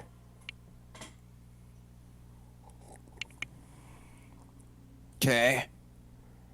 But do you know anything about raiders around that place? The troubles from the last few weeks. Yeah, I mean, yeah, they've they hit and then they run. There's been some efforts by oh God, by some rich families to hire and train soldiers that are trying to chase them off. So they hit 1 or 2 ships. There's some from some of the fire burning brands of flaming sky death, and they can't really hit the rowers, but they hit the towers, the horses, and the men, that ride them, and drag the boats, and if they get lucky, they sink one or two of them, and then they have to they got to drag them up from the water. Dredge. That's the word I'm looking for. Dredge them up, and it ruins the cargo. It's a bad thing. Yeah. Hey, one last question. Do you know when is the next ship coming? Or They're vessel? What? they're always coming. Rome's a bottomless pit for food. So it's just wait long enough. You'll see one pass by. There's not very many good-looking women on them though, so you might have to settle for power topping some guy. Sure. I'm gonna take care of it. Don't worry. You have fun drinking more. See you some other time. Solid loot. Yeah. All right, yeah. So he keeps drinking. I will. With that information, I think my plan is to go to that area where the ships are being captured and essentially wait for the raiders to come and attack one of them. So I will hope that it happens, and then I could try to follow them. Essentially, I'm gonna give it a try. All right. Shelter during the day is not a problem. You can just go rest yourself on the bottom of the river. No big deal. So you basically, all right, cool. I'm headed out. Gonna go and just like What? pick a spot and wait.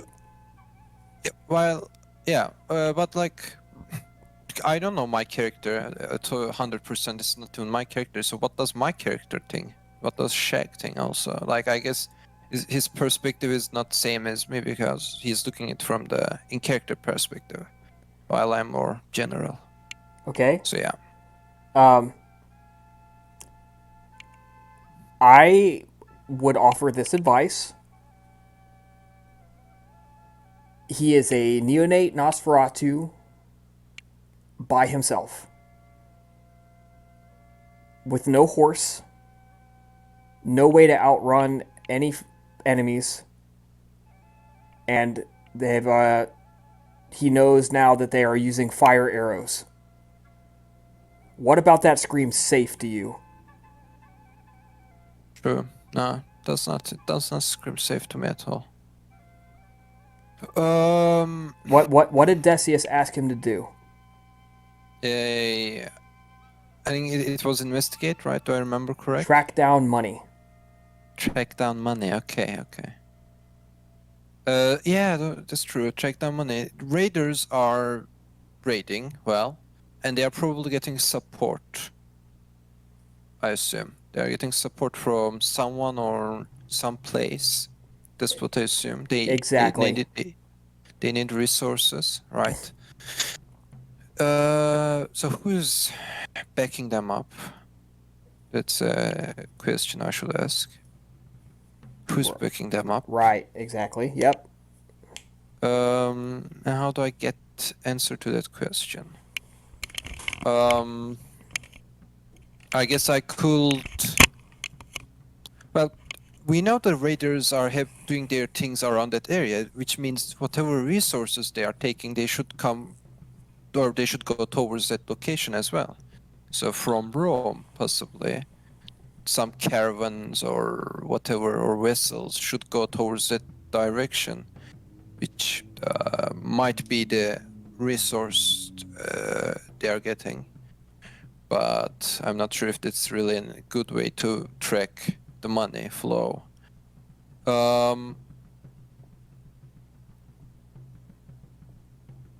Is there another way?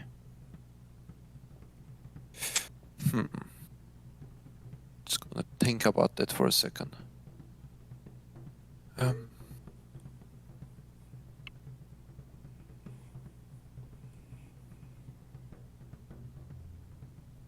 Well, being raiders, they need camp. They need a place to camp. I mean, I assume there's a fair distance between Rome and the upriver, and they also need to loot all this stuff and carry them. So it means Well, they probably need they're a sinking. stationed They're camp. sinking the vessels. But they are sinking. They are not taking the stuff. Okay. And it's Um, approximately 25 or 26 kilometers between Rome and Ostia. Okay. So they could be actually going from Rome and doing the stuff and returning. They don't really need a camp or something in the woods or whatever. Well, In that here, the case. thing is, what did your contact say? Your contact said, hit and run, outrunning guards. So they have to have a place where they can hide. They have to be able to outrun, so they have to be fresh. True, that's true. So yeah, they have to be fresh. They cannot be tired if they're going to run once trouble comes back at them. And let's say 10 run situation. So they need a camp, which means resources will probably go to that camp.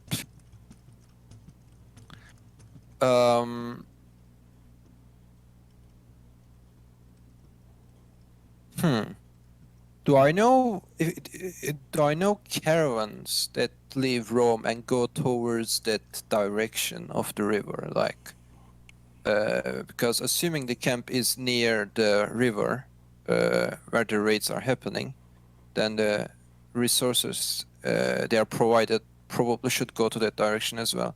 So do I know caravans that carry like food from Rome to outside, going towards that direction? No. It can be food, No. or it can be Food, like... food flows into Rome. It doesn't flow out. Okay. What about like weapon shipments? Like arrows, swords, Well, that sounds like a place to probably... start. How are you going to track that down? It's a good question. I assume every armory, smithy, or whatever is providing weapons to some extent. Yep. I don't. Yeah. Okay.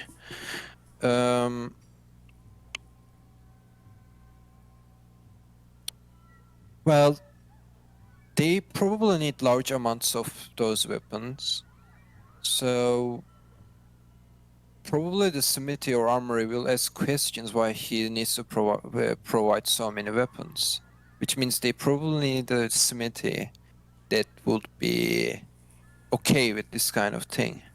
Well, Someone who I wouldn't think ask too many. I think you're underestimating the power of money.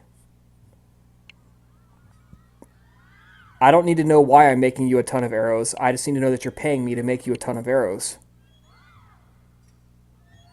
Okay. Assuming that these are Carthaginian-backed raiders, I feel like the smithy they are using would be around the area of refugees. It's just an instinctual feel in me, really. I don't feel like there is any reason to really go to a smithy from the center of Rome or from the other side of Rome to really get the stuff they need. It's probably a wiser choice to just go for a smithy that is near the refugee area and near the side of the Rome that is closer to the river, essentially. So whatever, if it's east or west or north or whatever it is. Okay. You're headed out to the Aventine Hill. You have obfuscate. In fact, you're headed outside by the Aventine Hill to the river, to the region beyond the Tiber, the Trastevere, which is not on this map because it's somewhere way past that point.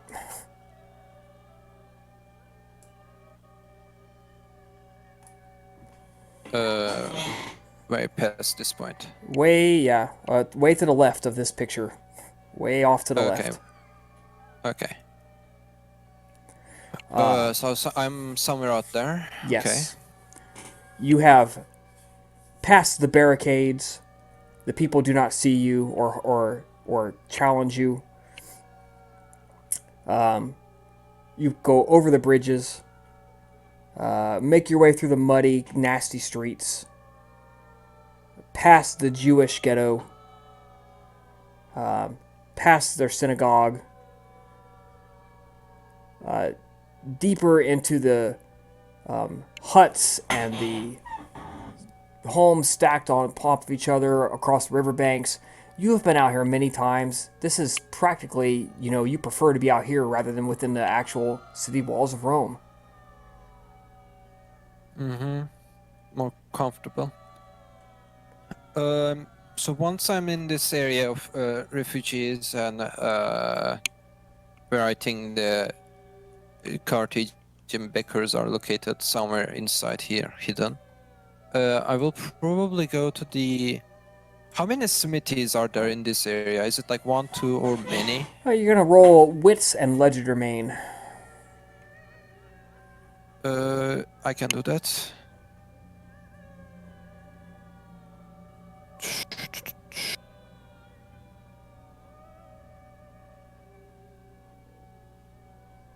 Okay, 2 success. Okay. There are several. They are poorly constructed, run by immigrants, and make stuff for the immigrants. Some crude jewelry, repair stuff, buckles, that kind of thing.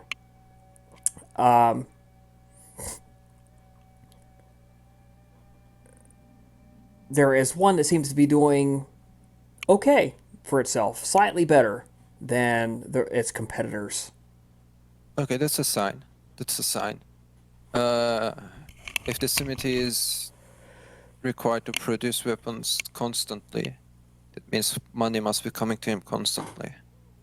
So he needs to invest that money back to his place, right? So that's probably my target. I'm a Nosferatu, so I cannot just show up and talk with people. That's not really my best strengths, essentially. So instead, I feel like it will be a better choice if I just camp and stalk for someone shady showing up with maybe a sack full of money, handing it over like like how they exchange drugs in the in the movies, like modern movies, like someone like that coming up and giving a large amounts of money to the smithy, trying to keep it low profile, try to find someone like that, wait for them to show up, or at least, and maybe after seeing that person, slowly follow them to Okay? some extent. Right. You're going to wait for a while, a couple of weeks out here. That's what a lot of Nosferatu work is, being patient. And just watching, waiting. Every night, sit in one spot and you watch. Just seeing who comes and who goes. People think, people act like the Nosferatu just magically obtain their information. And while there's an element of magic to it, it's mostly being patient, the right place at the right time, following their instinct. Would like you to roll me your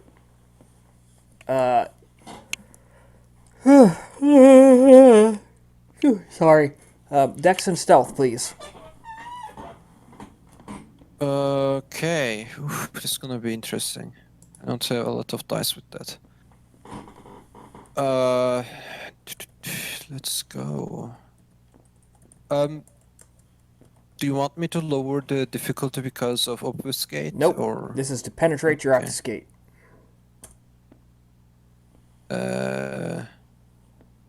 Okay, dexterity, stealth. Where is it? Oh, this is initiative. Oh, Jesus Christ.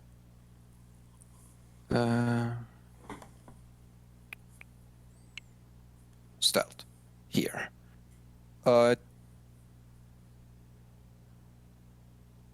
Fuck, I'm so unlucky. Can I spend willpower? I haven't seen it pop up yet. No, I didn't roll. I didn't roll yet. I'm not going to let you spend willpower because you'd have had to be spending it constantly. Okay, yeah, that's fair, that's fair. Okay, I'm rolling now. Please.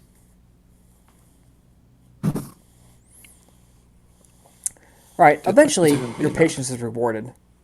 A gentleman stops off at the house.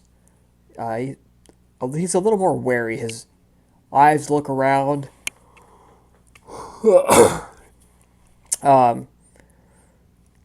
He seems to be looking in the shadows. Looks up at the shacks that surround this place. Kicks the mud off of his shoes and steps inside. Okay. I don't really want to risk moving my location to see what's going on inside. I don't want to risk that happening. So instead, I will try to move into the shadows a bit more, further, so that I am even further away from like the street and people walking around, and summon a rat and send it inside to spy what's going on for me.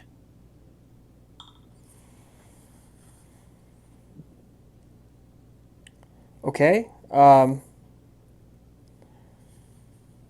don't think you need to make any rolls for that. You summon yourself a mouse, a rat, and you tell it to go. What did you tell it to do? I wanted to just like while hidden, just spy on what they are saying, like or what they are doing. It won't understand human speech, I assume. Like I know animals, right? As Shag, I know they won't understand human speech. Right. Yeah. Okay. The mouse goes in. So, so describe me what they do. Well, like what kind of hand motions they do or whatever. Their body language or something like that, essentially.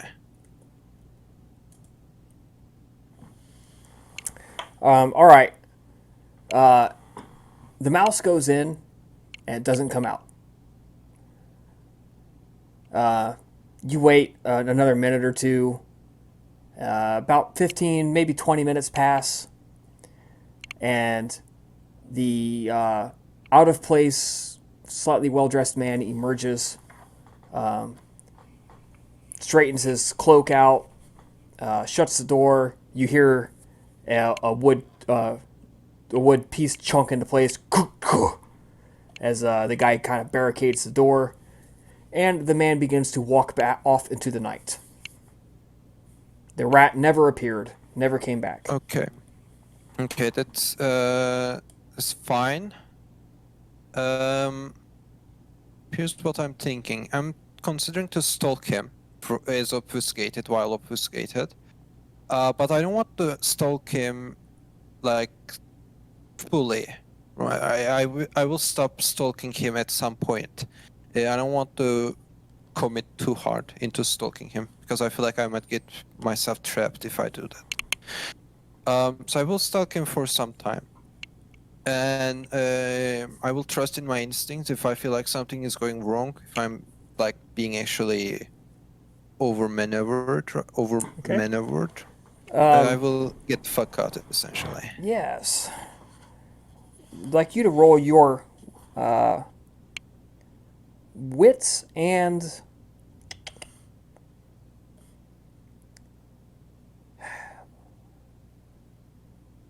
I'm trying to think of one that'd be good for war awareness. Wits and academics. It's an academics? Wits and academics. Okay.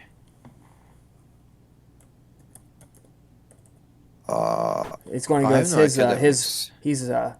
this is to recognize recognize that he is leading you on, leading you into a possible ambush. And Isn't against his manipulation and legerdemain. isn't academics like, you know, scholarly stuff? Yes, you may have read this. You academically recognize that this isn't right. That's kind of what I was thinking. Okay, so I can't roll something else. Like what? Survival maybe, like Nah, not survival. or ledger domain. Yeah, you can roll legerdemain. Yeah, it's like his movements in the streets and stuff like that, you know. All right. Yeah, what's in legerdemain versus his manipulation in legerdemain? Okay. I'm gonna spend willpower because I don't want to die.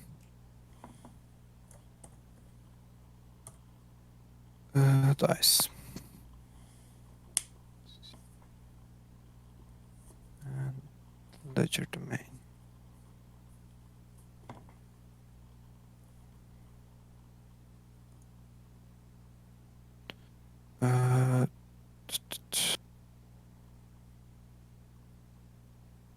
Okay, 3 success. Okay. And he got 4, unfortunately.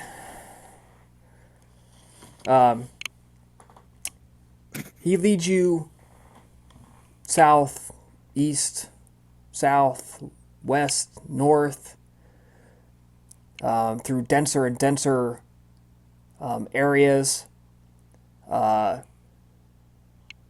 Eventually, you begin to realize, you know, it's almost like he's moving without any real destination in mind. Yeah.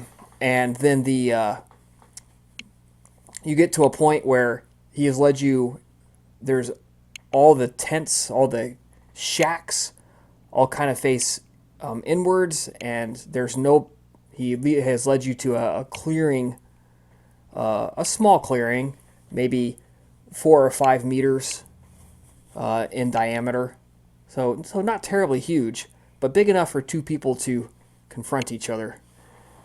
And the guy turns around as you step into the clearing. He turns around and he kicks a huge glob of mud and crap and hay and whatever else he got a hold of and throws it, and it splatters against you, and you realize you've been made.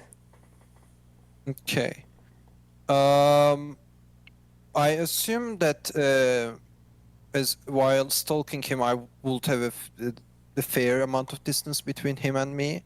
It wouldn't be like right next to him, right next to his back. You're in melee range. I'm in melee range. Okay. So I've been like walking right next to him. He has stopped in a clearing that's approximately, for us Imperials, 12 feet across. So which is about 4 meters. Okay. Okay. Okay. You go to follow him into the clearing, and you stop right as you get in there because you realize, oh, there's no real exit here. Just as he turns around, and he grabs some junk crap off like a cart, and it's like mud and just like slop, and before you can react, turns around and throws it at you. And it splatters against your chest and your legs, and shatters your obfuscate. Of course, that's being the goal. Okay. Okay. And the guy stands there, and he throws his cloak back, and he pulls out a sword, and he looks at you, and he goes, and he kind of like does the wrist twirl where he's twirling it in a circle beside him, loosening up, and he says, "You shouldn't have sent the rat boy. That was your mistake." Okay. Yeah, that's fair. Is there a place for me to escape? Like, can I run away? You can try. Let's roll initiative. Yeah, I meant more like, is there a road I can run away? Like, or am I blockaded essentially? You can turn, present your back to him, and sprint away. Okay. Okay. Let's do that.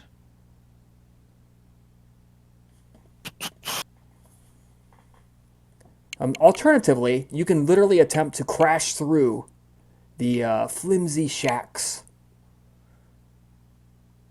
made up of the barest scraps of wood and mostly mud and what they would call a wattle hut, sort of.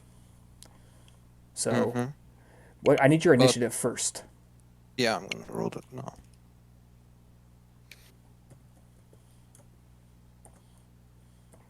Uh, 7 plus 5. All right. Well, you go first. You're Okay. running, right?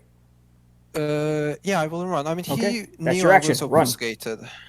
I'm gonna boost though. I'm gonna boost my stats before Okay. I run. So you're running. I'm gonna spend 4 blood, boost my dexterity and run. Yes. All right. He activates You said celerity. the shacks. He, You said the shacks are easy to be broken. with your amount of potence, yes. Okay. I guess I will try to run like through the shacks and go that way. Okay. You crash through the wall of the first shack, and it collapses. It slows you down tremendously, but you do crash through it. And you step on people, and you hear a cry, "Oh my God, what's going on?" As your just foot with potence stomps, boom, stomps, and you hear ribs cracking as the guy. Okay. You might have just killed this guy. I'm kind of This innocent person in the shack sleeping. yeah. I'm kind of surprised by that, but I'm also worried about my life. So I will set my priorities and try to survive first. Okay, Uh, he's runs after you and he is attacking your back. Okay. All right, he hits you with 2 successes. Okay.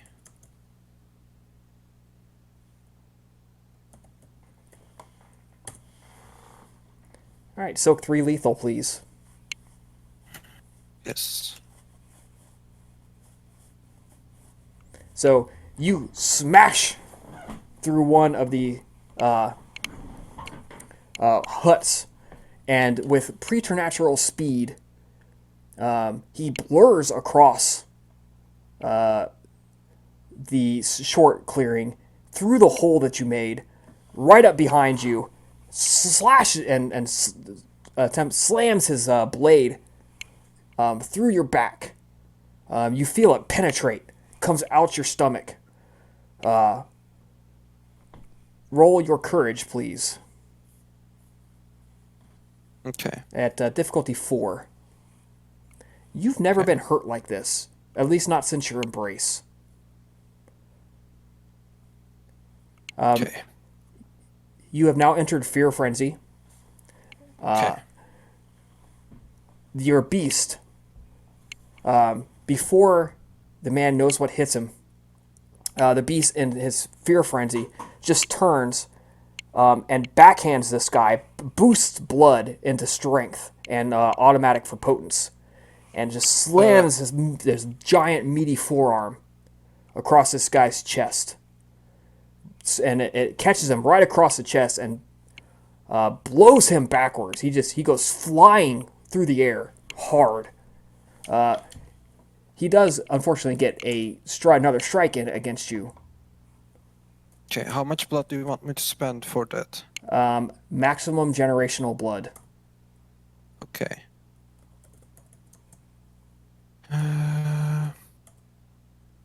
You said strength, right? Boosting strength. Strength plus 1 for potence, but you don't even have to keep track of it because you're about to get the fuck away. Okay. Okay. More importantly, you went Fear Frenzy in the middle of Trastevere. You have to soak 3 more lethal, Okay. I'm going to do that in a second. which I don't think is not nearly enough to incapacitate you. So honestly, it doesn't matter.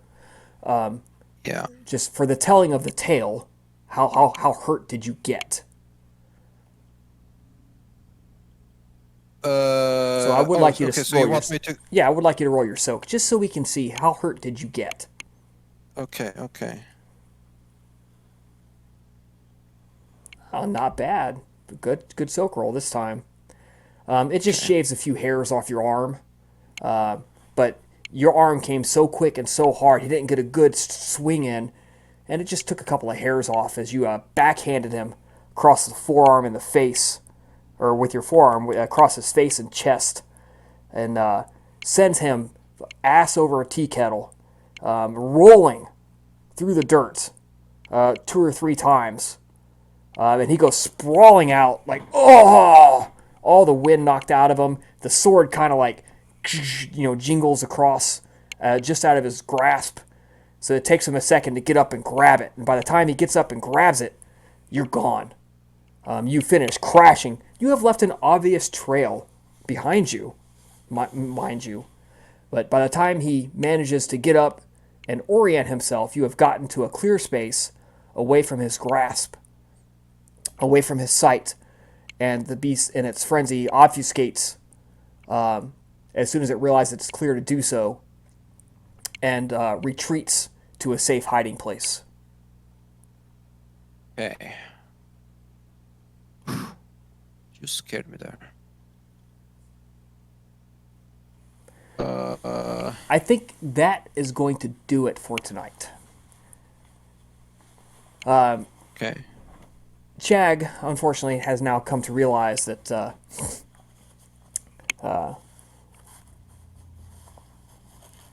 he has played it cautious, rightly so, and playing it cautious very likely saved his life. Because Wait, which part was all of it, cautious? not going out into the city, or not going out of the city, that was a good cautious choice. Okay. Not following too closely, making a good call to run, and of course the beast roared up out of him, "No! Fuck this human! No!" Decius, or sorry, Shag relied on the animal rage within him, the animal fear. Now you need to roll your conscience. You have believe you accidentally killed a man. Yeah. Okay, let's do that. What's his current humanity? A lot actually. 1, 2, 3, 4, 5, 6, 7, 8. 8 human. Holy shit! I'm humane as fuck. Yep. But I got a 10 and 8, so I feel like I've succeeded. Yeah, you got a 10. It's max. That's as hard as it gets. Is 10. Yeah. So, yeah, Okay, you so I'm feel like- awful at the fact that you destroyed possibly the only possession some of these wretchedly poor people had. Now where are they Yeah. going to go? Yeah. They might But even die. And the poor guy that you stomped on, you probably left his kids without a father. Who's going to provide for his wife? Who's going to, is she going to have to marry into another family? Is she going to have to go back to people who might, maybe that she hates? You probably tore apart a family now. And how does Shag feel about that? Yeah. Yeah, she feels pretty bad, but he also internalizes it with like, I was in danger, I was getting attacked and I could have died there. So he's kind of blaming, like putting the blame on the fight. Yeah, To just, you put the blame on the cope- guy who stabbed cope you. with it. If he never stabbed me, Yeah. that never would have happened. All he had to do was just, go to his destination. Didn't have to attack me. It's his fault. Yeah. I internalize it like that and put the blame on him.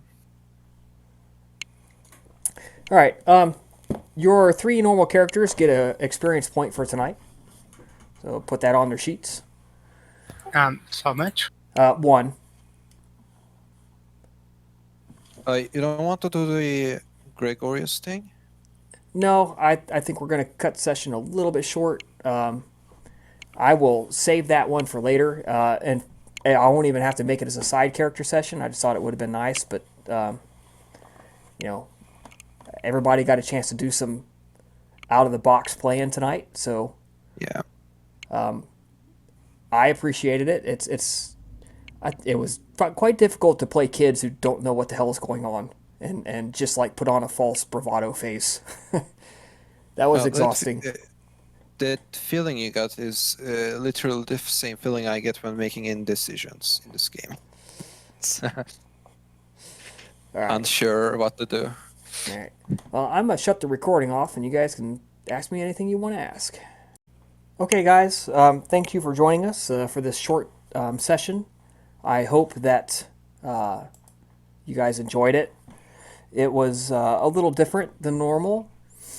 Some side sessions, we're missing a couple of people, and I really didn't want them to suffer out on not being able to experience firsthand the conclusion of the fight at the Ludi. So, once again, guys, thank you very much for joining us. Hope to see you again next week. Have a great evening.